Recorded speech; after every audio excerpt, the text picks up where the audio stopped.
Hello ನಮಸ್ಕಾರ, very good evening. ನೀವು ನೋಡ್ತಾ ಇದ್ದೀರಾ ರಾಜ್ ನ್ಯೂಸ್ ಕನ್ನಡ. ನಾನು ಶರತ್ ಹುಣಸೂರು. ವೀಕ್ಷಕರೇ, ಈ ಹೊತ್ತಿನ ಚದುರಂಗ ಡಿಬೇಟ್ ಕಾರ್ಯಕ್ರಮದ ಚರ್ಚಾ ವಿಷಯ ಬಿಡದಿಯಲ್ಲಿ ಟೌನ್ಶಿಪ್ ನಿರ್ಮಾಣ ಮಾಡೋ ವಿಚಾರಕ್ಕೆ ಸಂಬಂಧಪಟ್ಟಂತೆ. ಆದರೆ ಈ ಬಿಡದಿ ಭೂಚಕ್ರ ಸುಳಿಯಲ್ಲಿ ಡಿ ಕೆ ಶಿವಕುಮಾರ್ ಅವರು ಸಿಕ್ಕಾಕೊಂಡಂಗೆ ಕಾಣಿಸ್ತಾ ಇದೆ. ಯಾಕಂದ್ರೆ ಸಿಚುವೇಶನ್ ಹಂಗೆ ನಿರ್ಮಾಣ ಆಗಿದೆ. ಎಐ ಹಬ್ಗಾಗಿ ಸಾವಿರಾರು ಎಕರೆ ಭೂ ಸ್ವಾಧೀನಪಡಿಸುವ ವಿಚಾರಕ್ಕೆ ಸಂಬಂಧಪಟ್ಟಂತೆ ರೈತರು ಒಂದಷ್ಟು ಜನ ಭಾರೀ ವಿರೋಧವನ್ನ ವ್ಯಕ್ತಪಡಿಸ್ತಾ ಇದ್ದಾರೆ. ನಾವು ಪ್ರಾಣ ಬೇಕಾದ್ರೂ ಕೊಡ್ತೀವಿ, ಭೂಮಿಯನ್ನ ಕೊಡೋದಿಲ್ಲ ಅಂತ. ಜೊತೆಗೆ ಎಐ ಹಬ್ನಿಂದಾಗಿ ಉದ್ಯೋಗ ಸೃಷ್ಟಿಯಾಗುತ್ತೆ ಅಂತ ಡಿ ಕೆ ಶಿವಕುಮಾರ್ ಅವರು ಹೇಳ್ತಾ ಇದ್ದಾರೆ. ಆದರೆ ಎಚ್ ಡಿ ಕುಮಾರಸ್ವಾಮಿ ಅವರು ಹೇಳ್ತಾ ಇದ್ದಾರೆ ಇದು ರಿಯಲ್ ಎಸ್ಟೇಟ್ ಮಾಡ್ತಾ ಇದ್ದಾರೆ ಅವರು ಅನ್ನುವಂಥ ಆಕ್ರೋಶವನ್ನ ಹೊರಹಾಕ್ತಾ ಇದ್ದಾರೆ. ಜೊತೆಗೆ ಪಾದಯಾತ್ರೆಯನ್ನು ಕೂಡ ಮಾಡೋದಕ್ಕೆ ಮುಂದಾಗಿರೋದು ಜೆಡಿಎಸ್ ನಾಯಕರು, ಜೊತೆಗೆ ರೈತ ಸಂಘದವರೆಲ್ಲರೂ ಕೂಡ ಪಾದಯಾತ್ರೆಯನ್ನ ಮಾಡಿ ಭಾರಿ ವಿರೋಧ ವ್ಯಕ್ತಪಡಿಸೋದಕ್ಕೆ ಪ್ಲಾನ್ ಮಾಡ್ಕೊಂಡಿರೋದು. ಆದರೆ ಈ ಸುಳಿಯಿಂದ ಹೊರಗೆ ಬರೋದು ಹೇಗೆ? ಜೊತೆಗೆ ಈ ಬಿಡದಿಯ ಟೌನ್ಶಿಪ್ ನಿರ್ಮಾಣ ಮಾಡೋ ವಿಚಾರದಲ್ಲಿ ಆಗ್ತಿರೋದೇನೋ, ಆಕ್ಚುಯಲ್ ಆಗಿ ಸಮಸ್ಯೆ ಏನೇನು, ಇದೆಲ್ಲದರ ಕುರಿತು ಚರ್ಚೆ ಮಾಡೋಣ. ಇದೇ ಈ ಹೊತ್ತಿನ ವಿಶೇಷ. ಬಿಡದಿ ಬಿರುಗಾಳಿ. ಬಿಡದಿ ಟೌನ್ಶಿಪ್ ಅನ್ನುವಂತ ವಿಚಾರ ಬಂದಂತ ತಕ್ಷಣ ಮೊದಲಿಗೆ ಬರುವಂತ ಪ್ರಶ್ನೆ ಏನು ಅಂತಂದ್ರೆ, ಬಿಡದಿ ಭೂಚಕ್ರ ಸುಳಿಯಲ್ಲಿ ಡಿ ಕೆ ಶಿವಕುಮಾರ್ ಅವರ ಸರ್ಕಾರ ಸಿಕ್ಕಾಕೊಂಡ್ಬಿಡ್ತಾ ಅಂತ. ಎಐ ಹಬ್ಗಾಗಿ ಸಾವಿರಾರು ಎಕರೆ ಭೂ ಸ್ವಾಧೀನಪಡಿಸಿಕೊಳ್ಳುವ ವಿಚಾರ ಸಂಬಂಧ ಈಗ ಡಿ ಕೆ ಸರ್ಕಾರದ ವಿರುದ್ಧ ಅನ್ನದಾತರು ಕೆರಳಿ ಕೆಂಡವಾಗ್ತಾ ಇದ್ದಾರೆ. ನಾನು ಹೇಳಿದ್ನಲ್ಲ, ಪ್ರಾಣ ಕೊಟ್ಟೆವು ಭೂಮಿ ಕೊಡಲ್ಲ ಅಂತ ಕಿಡಿಕಾರ್ತಾ ಇದ್ದಾರೆ ಅಲ್ಲಿನ ರೈತರು. ಫಲವತ್ತಾದ ಭೂಮಿ ಅದು ನಾವು ಕೊಡೋದಿಲ್ಲ ಅಂತ ಧರಣಿ ಕೂತಿದ್ದಾರೆ. ಬೆಂಗಳೂರು ಮೇಲಿನ ಒತ್ತಡವನ್ನ ಕಡಿಮೆ ಮಾಡಬೇಕು ಅನ್ನುವಂತ ಪ್ಲಾನ್ ಸರ್ಕಾರದ್ದು. ಎಐ ಹಬ್ನಿಂದ ಉದ್ಯೋಗ ಸೃಷ್ಟಿಯಾಗುತ್ತೆ ಅಂತ ಸರ್ಕಾರದ ಉದ್ದೇಶ. ಆದರೆ ಎಚ್ ಡಿ ಕುಮಾರಸ್ವಾಮಿ ಅವರು ಹೇಳಿದ್ದು ರಿಯಲ್ ಎಸ್ಟೇಟ್ ಮಾಫಿಯಾ ಇದು ಅಂತ ಆಕ್ರೋಶವನ್ನ ಹೊರಹಾಕ್ತಾ ಇದ್ದಾರೆ. ಒಂದು ರೀತಿಯಾಗಿ D K versus H D K ಅನ್ನುವಂತ ಸಿಚುವೇಶನ್. ಹಾಗಾದ್ರೆ ಬಿಡದಿಲ್ಲ ಆಗ್ತಿರೋದೇನು? ಸರ್ಕಾರ ಮತ್ತು ವಿಪಕ್ಷಗಳ ಮಧ್ಯೆ ಬಿಡದಿ ಬಿರುಗಾಳಿ ಎಬ್ಬಿದೆ. ಸಮಸ್ಯೆ ಏನು? ಇದನ್ನ ನಿವಾರಿಸೋದು ಹೇಗೆ? ಆಮೇಲೆ ಇನ್ನೊಂದು ವಿಚಾರ, ಯಾವುದೇ ಒಂದು ಯೋಜನೆಯನ್ನ, ಅದು ಕೇಂದ್ರ ಸರ್ಕಾರ ಆಗಲಿ ರಾಜ್ಯ ಸರ್ಕಾರ ಆಗಲಿ, ಒಂದು ಯೋಜನೆಯನ್ನ ತಂದ ನಂತರ ಅದಕ್ಕೆ ಜನ ವಿರೋಧಿ ಅಂತ ಬಂತು ಅಂತಂದ್ರೆ ಆ ಯೋಜನೆಯನ್ನ ಪ್ರಮುಖವಾಗಿ ನಾರ್ಮಲ್ ಆಗಿ ಕೇಂದ್ರ ಆಗಿರ್ಲಿ ಅಥವಾ ರಾಜ್ಯ ಆಗಲಿ ಅದನ್ನ ಕೈ ಬಿಡುತ್ತೆ. ಆದರೆ ಇಲ್ಲಿ ಯಾವ ರೀತಿಯಾಗಿ ಆಗುತ್ತೆ ಮುಂದಕ್ಕೆ ಅನ್ನೋದು. ಜೊತೆಗೆ ಈ ಭೂ ಚಕ್ರ ಸುಳಿಯಲ್ಲಿ ಡಿ ಕೆ ಸರ್ಕಾರ ಸಿಕ್ಕಾಕೊಂಡಿದ್ದಲ್ಲ, ಸದ್ಯಕ್ಕೆ ಆಗ್ತಿರೋ ಸಿಚುವೇಶನ್, ಜೊತೆಗೆ ಆ ರೈತರ ಆಗ್ರಹ ಏನು, ಸರ್ಕಾರ ಹೇಳ್ತಾ ಇರೋದೇನು, ಅದೆಲ್ಲವನ್ನು ಕೂಡ ಚರ್ಚೆ ಮಾಡ್ತಾ ಹೋಗೋಣ ಈ ಹೊತ್ತಿನ ಚದುರಂಗ ಡಿಬೇಟ್ ಕಾರ್ಯಕ್ರಮದಲ್ಲಿ. ಜಾನಾಗಿದ್ದಾರೆ ಬಿಜೆಪಿ ವಕ್ತಾರರಾದಂಥ ಉತ್ಕರ್ಷ್ ಅವರು. ಸರ್, ಕಾರ್ಯಕ್ರಮಕ್ಕೆ ಸ್ವಾಗತ. ನಮಸ್ಕಾರ. ಇನ್ನು ಜೆಡಿಎಸ್ ವಕ್ತಾರರಾದಂಥ ನಾಗೇಂದ್ರ ಪ್ರಸಾದ್ ಅವರು ಜಾನಾಗಿದ್ದಾರೆ. ಸರ್, ಕಾರ್ಯಕ್ರಮಕ್ಕೆ ಸ್ವಾಗತ. ಹಾಗೆ ಕಾಂಗ್ರೆಸ್ನಿಂದ ನಟರಾಜ್ ಗೌಡರು ಜಾನಾಗಿದ್ದಾರೆ. ಸರ್, ಕಾರ್ಯಕ್ರಮಕ್ಕೆ ಸ್ವಾಗತ. ನಮಸ್ತೆ. ಉತ್ಕರ್ಷ್ ಅವರೇ, ನಿಮ್ಮಿಂದನೇ ಶುರು ಮಾಡ್ತೀನಿ. ಮೊದಲನೇದಾಗಿ ಆಕ್ಚುಲ್ ಆಗಿ ಬಿಡದಿ ಟೌನ್ಶಿಪ್ ನಿರ್ಮಾಣ ಮಾಡೋ ವಿಚಾರದಲ್ಲಿ ಆಗ್ತಿರೋದು ಏನು ಅಂತ. ಒಂದ್ ಕಡೆ ಎಚ್ ಡಿ ಕುಮಾರಸ್ವಾಮಿ ಅವರು ಹೇಳ್ತಾರೆ ಇದು ರಿಯಲ್ ಎಸ್ಟೇಟ್ ಮಾಫಿಯಾ ಅಂತ ಹೇಳಿ, ಆದರೆ ಡಿ ಕೆ ಶಿವಕುಮಾರ್ ಅವರು ಹೇಳ್ತಾರೆ ಈ ಎಐ ಹಬ್ ಮಾಡೋದ್ರಿಂದ, ಟೌನ್ಶಿಪ್ ನಿರ್ಮಾಣ ಮಾಡೋದ್ರಿಂದಾಗಿ ಉದ್ಯೋಗ ಸೃಷ್ಟಿಯಾಗುತ್ತೆ. ಜೊತೆಗೆ ಏನಿಲ್ಲ ಅಂದ್ರೂ 70 to 80% ಜನ ಆಲ್ರೆಡಿ ಒಪ್ಕೊಂಡಿದ್ದಾರೆ, ಇನ್ನು ಸ್ವಲ್ಪ ಜನ ಅಷ್ಟೇ ಒಪ್ಕೊಳ್ಬೇಕು ಅಂತ ಹೇಳ್ತಿದ್ದಾರೆ. ಇದಕ್ಕೆ ನೀವೇನು ಹೇಳ್ತೀರಿ ಈ ಟೌನ್ಶಿಪ್ ನಿರ್ಮಾಣ ಮಾಡೋ ವಿಚಾರ ಸಂಬಂಧ? ಸರ್ ನೋಡಿ, ಈ ವಿಚಾರದಲ್ಲಿ ಭಾರತೀಯ ಜನತಾ ಪಾರ್ಟಿ ವಕ್ತಾರನು ಜೊತೆಗೆ ನಾನೊಬ್ಬ ಕೃಷಿ ಪದವೀಧರ ಕೂಡ, ನಿಕಟವಾದಂಥ ಕೃಷಿ ಸಮುದಾಯದ ಸಂಪರ್ಕ ನನಗಿದೆ. ಬಹಳ ಬೇಸರ ತರಿಸ್ತಕ್ಕಂಥ ಸಂಗತಿ ಏನಂತಂದ್ರೆ, ಒಂದು ನೋಡಿ, ನಮಗೆ ಬೇಸಿಕ್ ಆಗಿ ಗೊತ್ತಾಗಬೇಕಾಗಿರ್ತಕ್ಕಂಥ ವಿಚಾರ ಬಿಡದಿ ಟೌನ್ಶಿಪ್ ವಿಚಾರದಲ್ಲಿ ಕಳೆದ 3 ವರ್ಷದಿಂದ ಸರ್ಕಾರ ರೈತರ ವಿಚಾರ ಅಂತ ಬಂದಾಗ ಬಹಳಷ್ಟು ನಿರ್ಲಕ್ಷ್ಯ ಮತ್ತು ಬಹಳಷ್ಟು ಒಂದು ರೀತಿಯ ದಬ್ಬಾಳಿಕೆ ರೀತಿಯಲ್ಲಿ ವರ್ತನೆ ಮಾಡ್ತಾ ಇರ್ತಕ್ಕಂಥ ದುರ್ದೈವಕರ ಸಂಗತಿ. ಆಮೇಲೆ ಬಹಳ ಪ್ರಮುಖವಾಗಿ ನಾವಿಲ್ಲಿ ಗಮನಿಸಬೇಕಾಗಿರ್ತಕ್ಕಂಥದ್ದು ಏನಂತಂದ್ರೆ, ಯಾವುದೇ ಒಂದು ಲ್ಯಾಂಡ್ ಅಕ್ವಿಸಿಷನ್ ಮಾಡಬೇಕು ಅಂತಂದ್ರೆ ಆಸ್ ಪರ್ ಕಾನ್ಸ್ಟಿಟ್ಯೂಷನ್ ಮತ್ತೆ ಅಗ್ರಿಕಲ್ಚರಲ್ ನಾರ್ಮ್ಸ್ ಹೇಳ್ತಕ್ಕಂಥದ್ದು ಏನು, ಆ ಲ್ಯಾಂಡ್ ಕಲ್ಟಿವೇಬಲ್ ಲ್ಯಾಂಡ್ ಅಥವಾ non cultivable land, barren land, irrigated land ಅನ್ನೋದನ್ನ ಬೇಸಿಕ್ ನಾವು ಅರ್ಥ ಮಾಡ್ಕೋಬೇಕು. ಆ ಬೇಸಿಕ್ ಕಾಮನ್ ಸೆನ್ಸ್ ಇವತ್ತು ಕರ್ನಾಟಕದ ರಾಜ್ಯ ಸರ್ಕಾರಕ್ಕೆ ಡಿ ಕೆ ಶಿವಕುಮಾರ್ ನೇತೃತ್ವದಲ್ಲಿ ಅರ್ಥ ಆಗದೆ ಇರತಕ್ಕಂಥದ್ದು ಫೇಲ್ಯೂರ್ ಆಫ್ ದ ಗವರ್ಮೆಂಟ್ ಅಂತ ಹೇಳ್ಬೋದು. ಎರಡನೇದು ಏನು ಅಂತಂದ್ರೆ, ಯಾವ ಫಸ್ಟ್ ಫೇಸ್ ಅಲ್ಲಿ 400 to 500 ಎಕರೆ ನಾವು ಅಕ್ವಿಸಿಷನ್ ಮಾಡ್ತೀವಿ ಅಂತ ಹೇಳಿದರೆ, ಆ ಸುತ್ತಮುತ್ತ ಏನ್ ಬೈರ್ಮಂಗಲ ಸುತ್ತಮುತ್ತ ಅನೇಕ ಪ್ರದೇಶಗಳಲ್ಲಿ ಆ ಭಾಗದ ರೈತರನ್ನ ನಾನು ಮಾತಾಡಿಸಬೇಕಾದ್ರೆ ಹೇಳ್ತಾರೆ, ಸುಮಾರು ಆ ಭಾಗದಿಂದಾನೆ 10 lakh litre of milk goes to Karnataka milk federation. ಹೈನುಗಾರಿಕೆ ಮಾಡ್ತಾ ಇದ್ದಾರೆ, ರೇಷ್ಮೆ ಕೃಷಿ ಮಾಡ್ತಾ ಇದ್ದಾರೆ, ಜೇನು ಕೃಷಿ ಮಾಡ್ತಾ ಇದ್ದಾರೆ.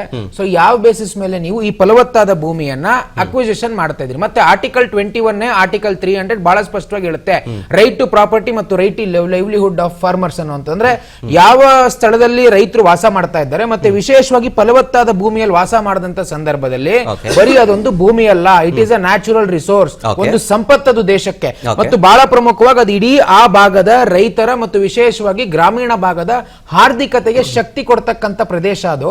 ಸೊ ಆರ್ಟಿಕಲ್ 21 ಮತ್ತು ಆರ್ಟಿಕಲ್ 300 ಅನ್ನ ಬಹಳ ಸ್ಪಷ್ಟವಾಗಿ ಇವತ್ತು ರಾಜ್ಯ ಸರ್ಕಾರ ಉಲ್ಲಂಘನೆ ಮಾಡಿರುವಂತದ್ದು.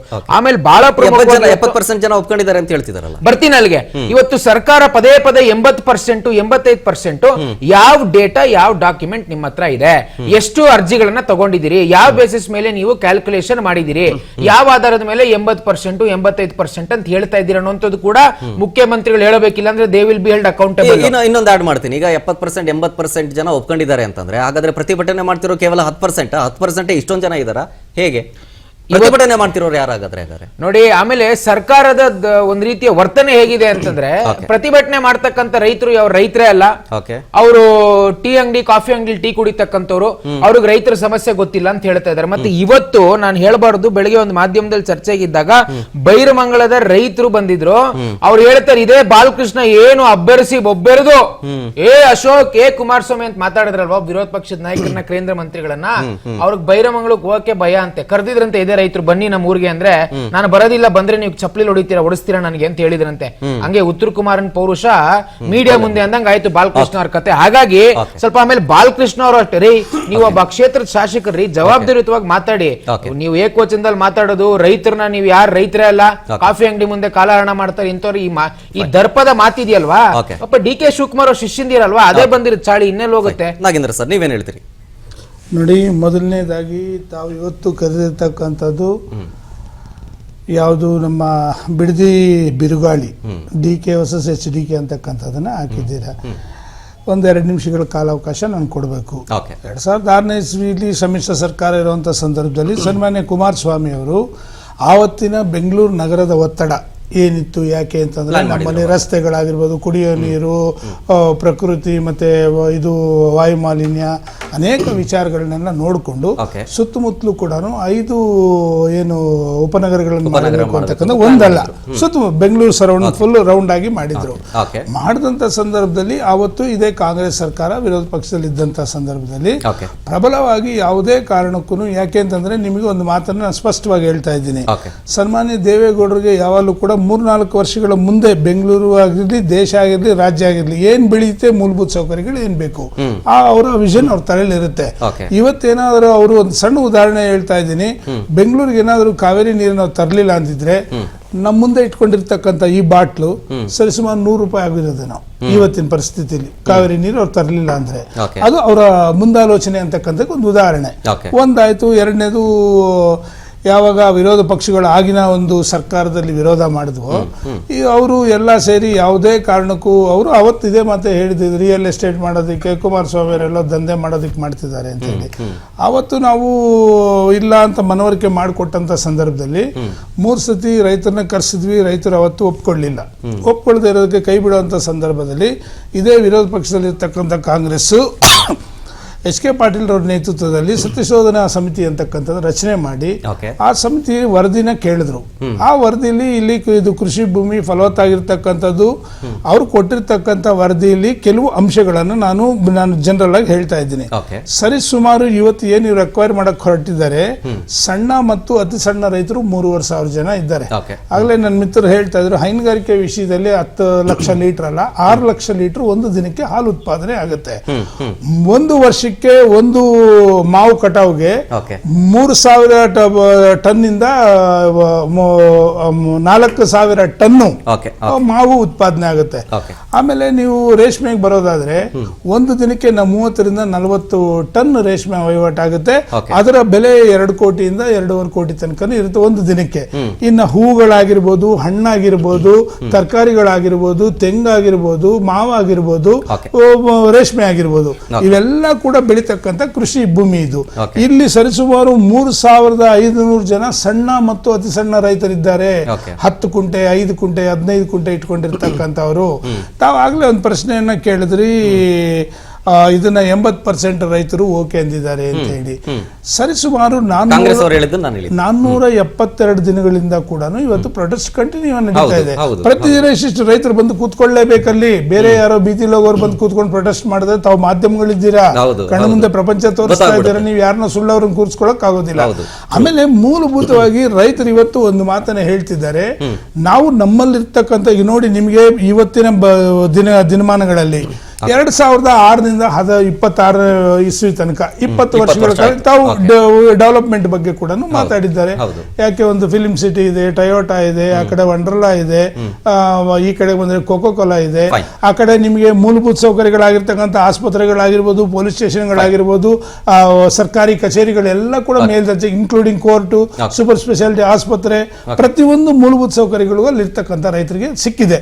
ಯಾಕೆ ನೀವು ಅಭಿವೃದ್ಧಿ ವಿಷಯದಲ್ಲಿ ಮಾತಾಡಿದಕ್ಕೆ ಯಾವುದೋ A1 ಸಿಟಿನೋ AI ಸಿಟಿನೋ ಮಾಡ್ತೀವಿ. ಒಂದು ನಿಮಿಷ. ಮತ್ತೆ ನಾನು ಇನ್ನೊಂದು ವಿಚಾರ ಹೇಳ್ತಾ ಇದ್ದೀನಿ. ಯಾವುದೇ ಕಾರಣಕ್ಕಾಗಲೇ ಮಿತ್ರರು ಒಂದು ಮಾತನ್ನ ಹೇಳ್ತಾ ಇದ್ರು, ನೀವು ಏನಾದರೂ ಒಂದು ಭೂ ಸ್ವಾಧೀನ ಪಡಿಸ್ಕೋಬೇಕು ಅಂತಕ್ಕಂಥದಕ್ಕೆ ತಂದೆ ಆದಂತ ಕಂಡೀಷನ್ಸ್ ಇದೆ ಅಂತಕ್ಕಂಥದ್ದು ಸ್ಪಷ್ಟ ಇದೆ. ಪ್ರಪ್ರಥಮವಾಗಿ ನೀವು ರೈತರನ್ನ ಮನವೊಲಿಸಿ ಅವರಿಗೆ ಓಕೆ ಅನ್ನೋದಾದ್ರೆ ಮಾತ್ರ ತಗೋಬೇಕು. ಅದು 80% ಒಪ್ಪಿದ್ರೆ. ಇಲ್ಲಿ 80% ಮೇಲೆ ರೈತರು ದಿನನಿತ್ಯ ಅಲ್ಲೇ ಕೂತಿದ್ದಾರೆ. 472 ದಿನ ಇವತ್ತಿಗೆ 472 ದಿನ ಬೇರೆ ಬೇರೆ ರೈತರ ಬಂದು ಕೂತ್ಕೊಳ್ಳೋಕೆ ಸಾಧ್ಯ ಇದೆ. ಒಂದು. ಎರಡನೇದು, ರೈತರ ಮಗ ಒಬ್ಬ ನೆನೆ ಒಂದು ಇಂಟರ್ವ್ಯೂ ಒಂದು ಮಾತನ್ನ ಹೇಳ್ತಾನೆ, ಸ್ವಾಮಿ ಇವತ್ತು ನೀವು ನಮ್ಮ ಭೂಮಿ ಸ್ವಾಧೀನ ಮಾಡ್ಕೊಳಕ್ ಬರ್ತಾ ಇದ್ದೀರಲ್ಲ, ಸ್ಥಳೀಯವಾಗಿ ನಮ್ಮ ಮನೆಗಳ ಪರಿಸ್ಥಿತಿಗಳು ನೀವೇನಾದ್ರೂ ನೋಡಿದ್ದೀರಾ? ಆಯ್ತು, ಇವತ್ತು ಬಿಡದಿಲಿ 1 ಕೋಟಿ ರೂಪಾಯಿ ಒಂದು ಸೈಟ್ ಇದೆಯಪ್ಪ, 2 ಕೋಟಿ ರೂಪಾಯಿ 1 ಎಕರೆ ಇರೋನ್ಗೆ ನೀವು ಅಮ್ಮಮ್ಮ ಅಂತಂದ್ರೆ ಹೆಚ್ಚು ಕಮ್ಮಿ 500. ಇವತ್ತು ಏನ್ ನೀವು ಭೂ ಸ್ವಾಧೀನ ಮಾಡ್ಕೋತಾ ಇದ್ದೀರಾ, 438 ಜನ ಹತ್ತು ಸಣ್ಣ ರೈತರಿದ್ದಾರೆ. ಅವ್ರು 1 ಎಕರೆ 2 ಕೋಟಿ ಕೊಟ್ರೆ ಒಂದು ಸೈಟ್ 1 ಕೋಟಿಗೆ ಆಗುತ್ತೆ. ಇನ್ನೊಂದು ಕೋಟಿಲಿ ಮನೆ ಕಟ್ಟಬೇಕು. ಹಾಗಾದ್ರೆ ಅವ್ರು ಭವಿಷ್ಯ ತಿನ್ನೋದಿಕ್ಕನ್ನ ಎಲ್ಲಿಂದ ಬರುತ್ತೆ? ಕಳ್ಕೊಂಡಂಗಾಗುತ್ತೆ. ಇದನ್ನ ಲಾಸ್ಟ್ ಲೈನ್ ಹೇಳ್ತಾ ಇದ್ದೀನಿ.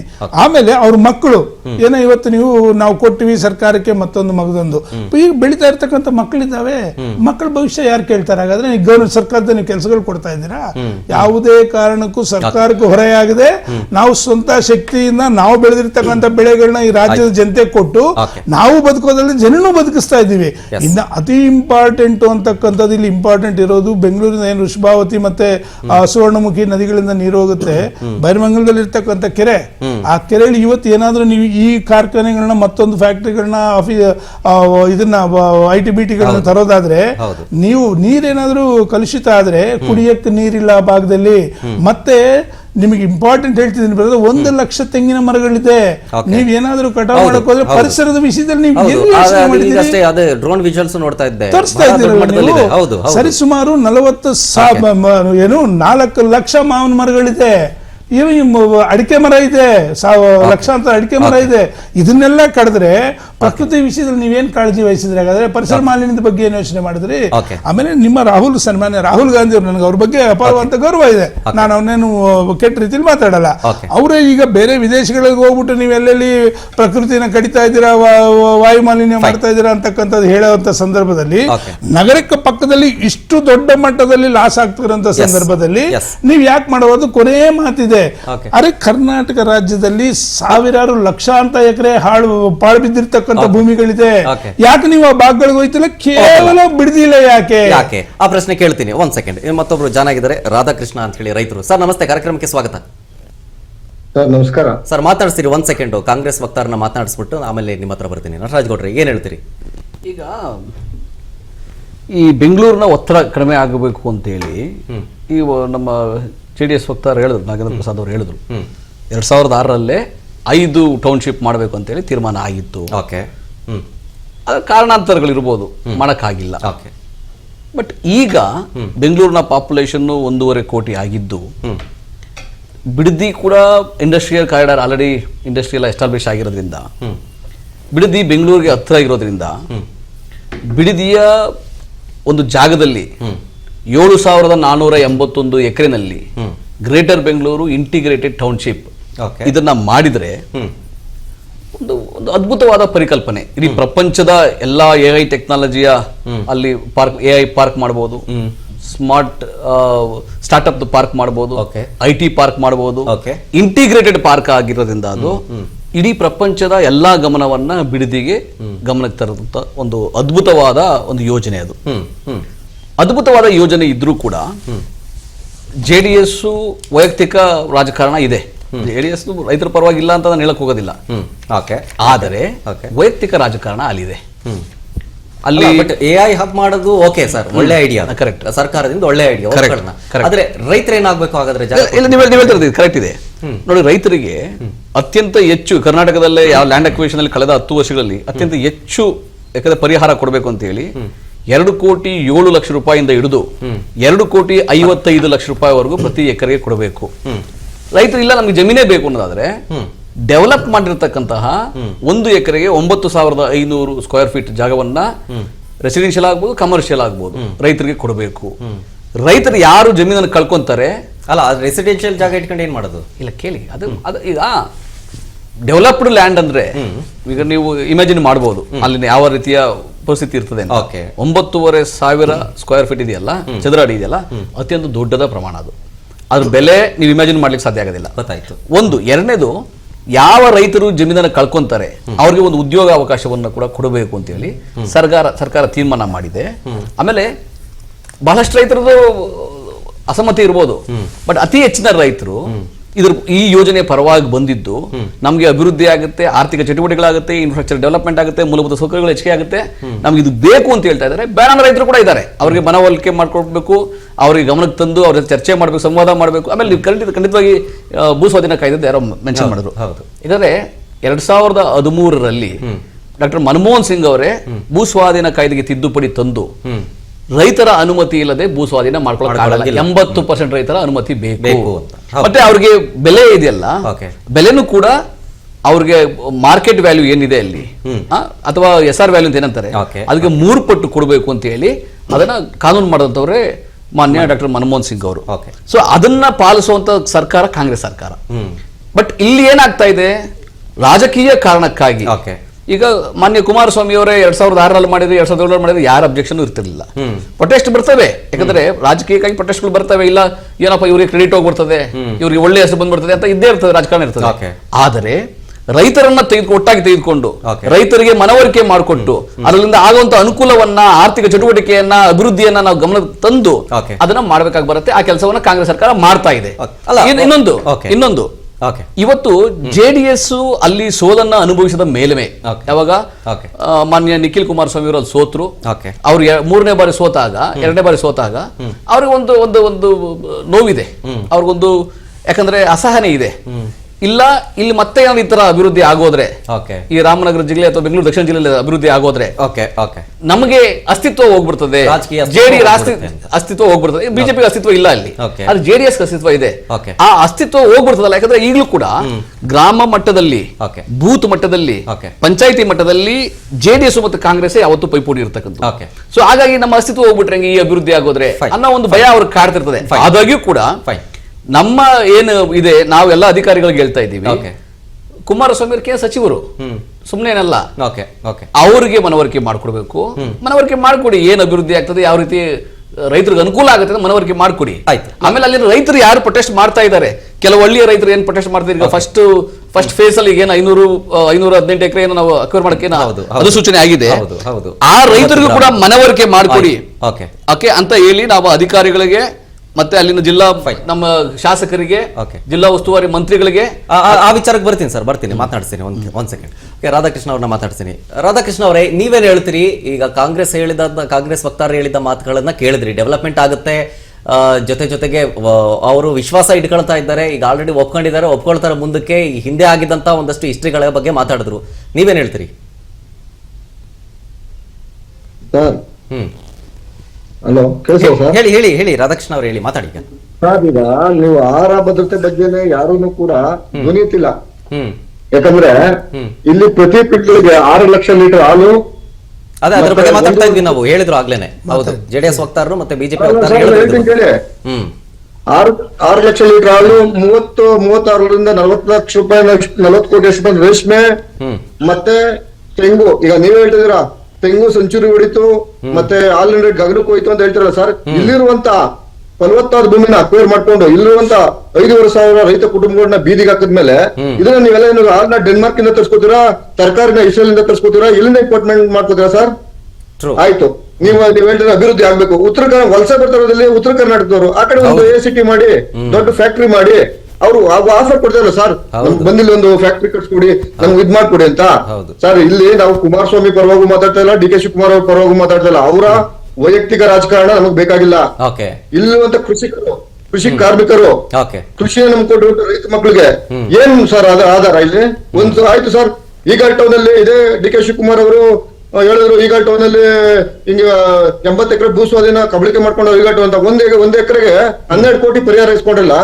ಈಗ ಟೌನ್ಗೂ ಕಜ್ಗಾನ ಬೇರಮಂಗಲ ಪಂಚಾಯತಿಗೆ ಇರೋದು 3 ಕಿಲೋಮೀಟರ್, ಇಲ್ಲಿಗೆ 2 ಕೋಟಿ. ನೀವು ಕೊಡುವಂತ 2 ಕೋಟಿ ಆರವಳ್ಳಿ ಮತ್ತೆ ಬಿಡದಲ್ಲಿ ಒಂದು ಸೈಟ್ ಬರಲ್ಲ.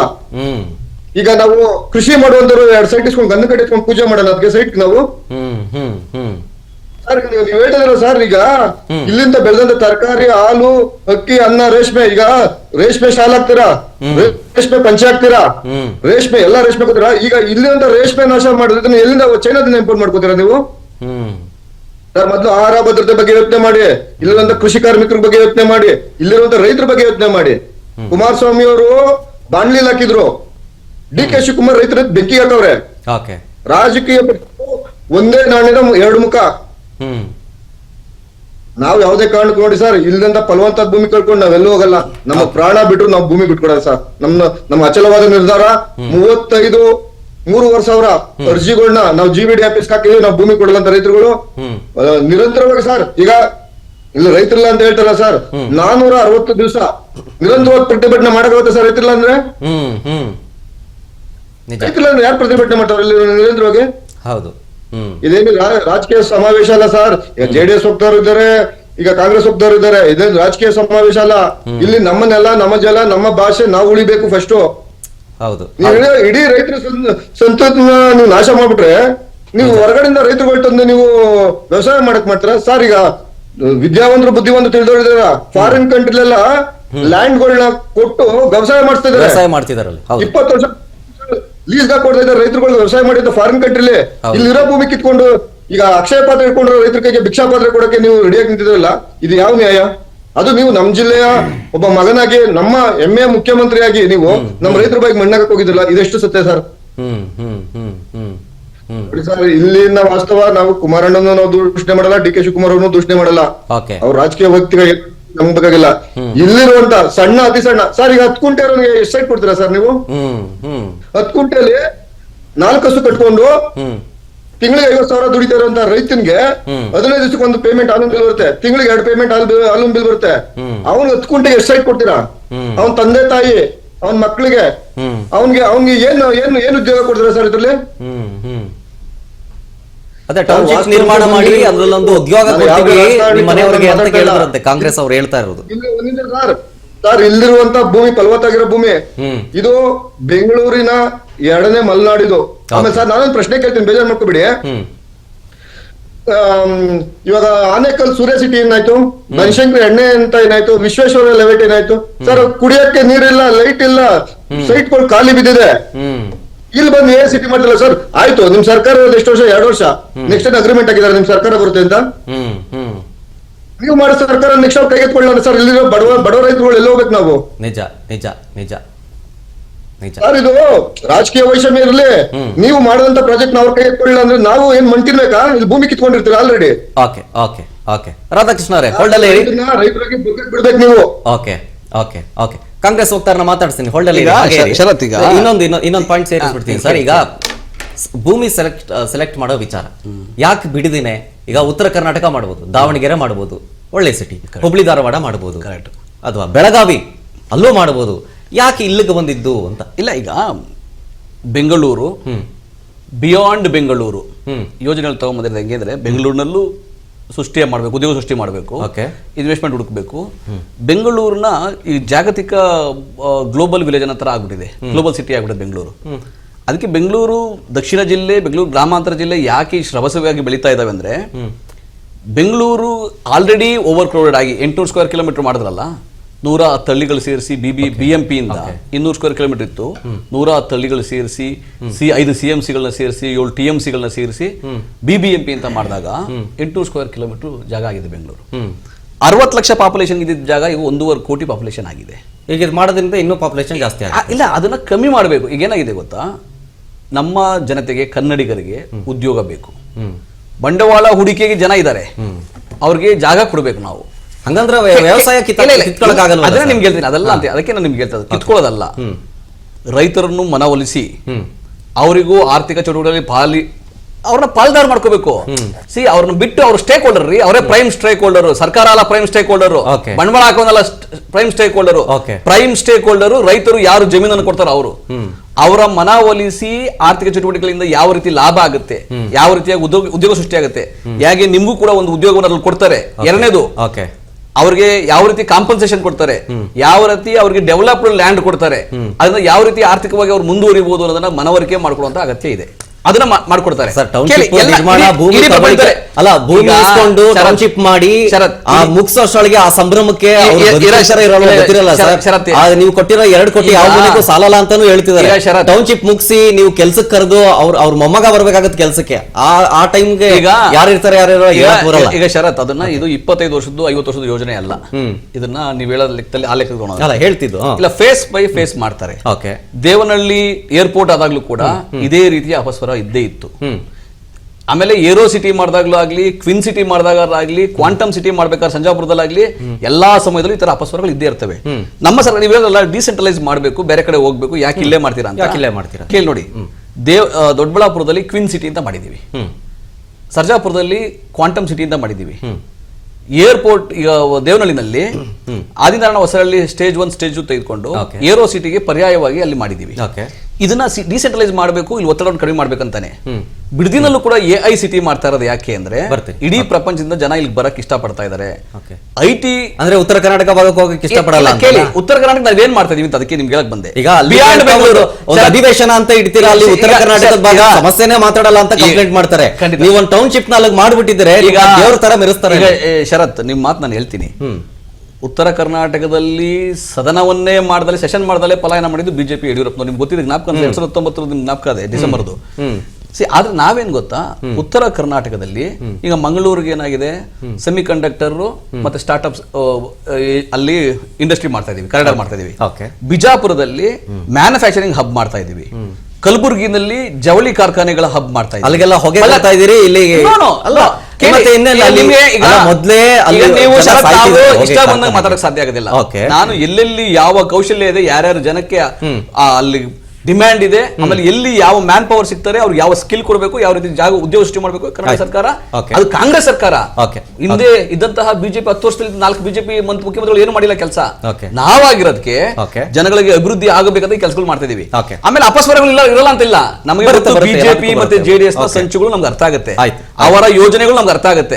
ಆದ್ರೂ ಕೂಡ ನಾನು ನಿಮ್ಗೆ ಹೇಳಿದ್ನಲ್ಲ, ರೈತರು ಈ ಯೋಜನೆಯ ಪ್ರಥಮ ಸ್ಟೇಕ್ ಹೋಲ್ಡರ್, ಅವರನ್ನ ಮಾಡ್ಕೋಬೇಕು, ಅವರನ್ನ ನಾವು ಮನವೊಲಿಸಿ ಈ ಯೋಜನೆಯನ್ನ ಇಂಪ್ಲಿಮೆಂಟ್ ಮಾಡೇ ಮಾಡ್ತೀವಿ.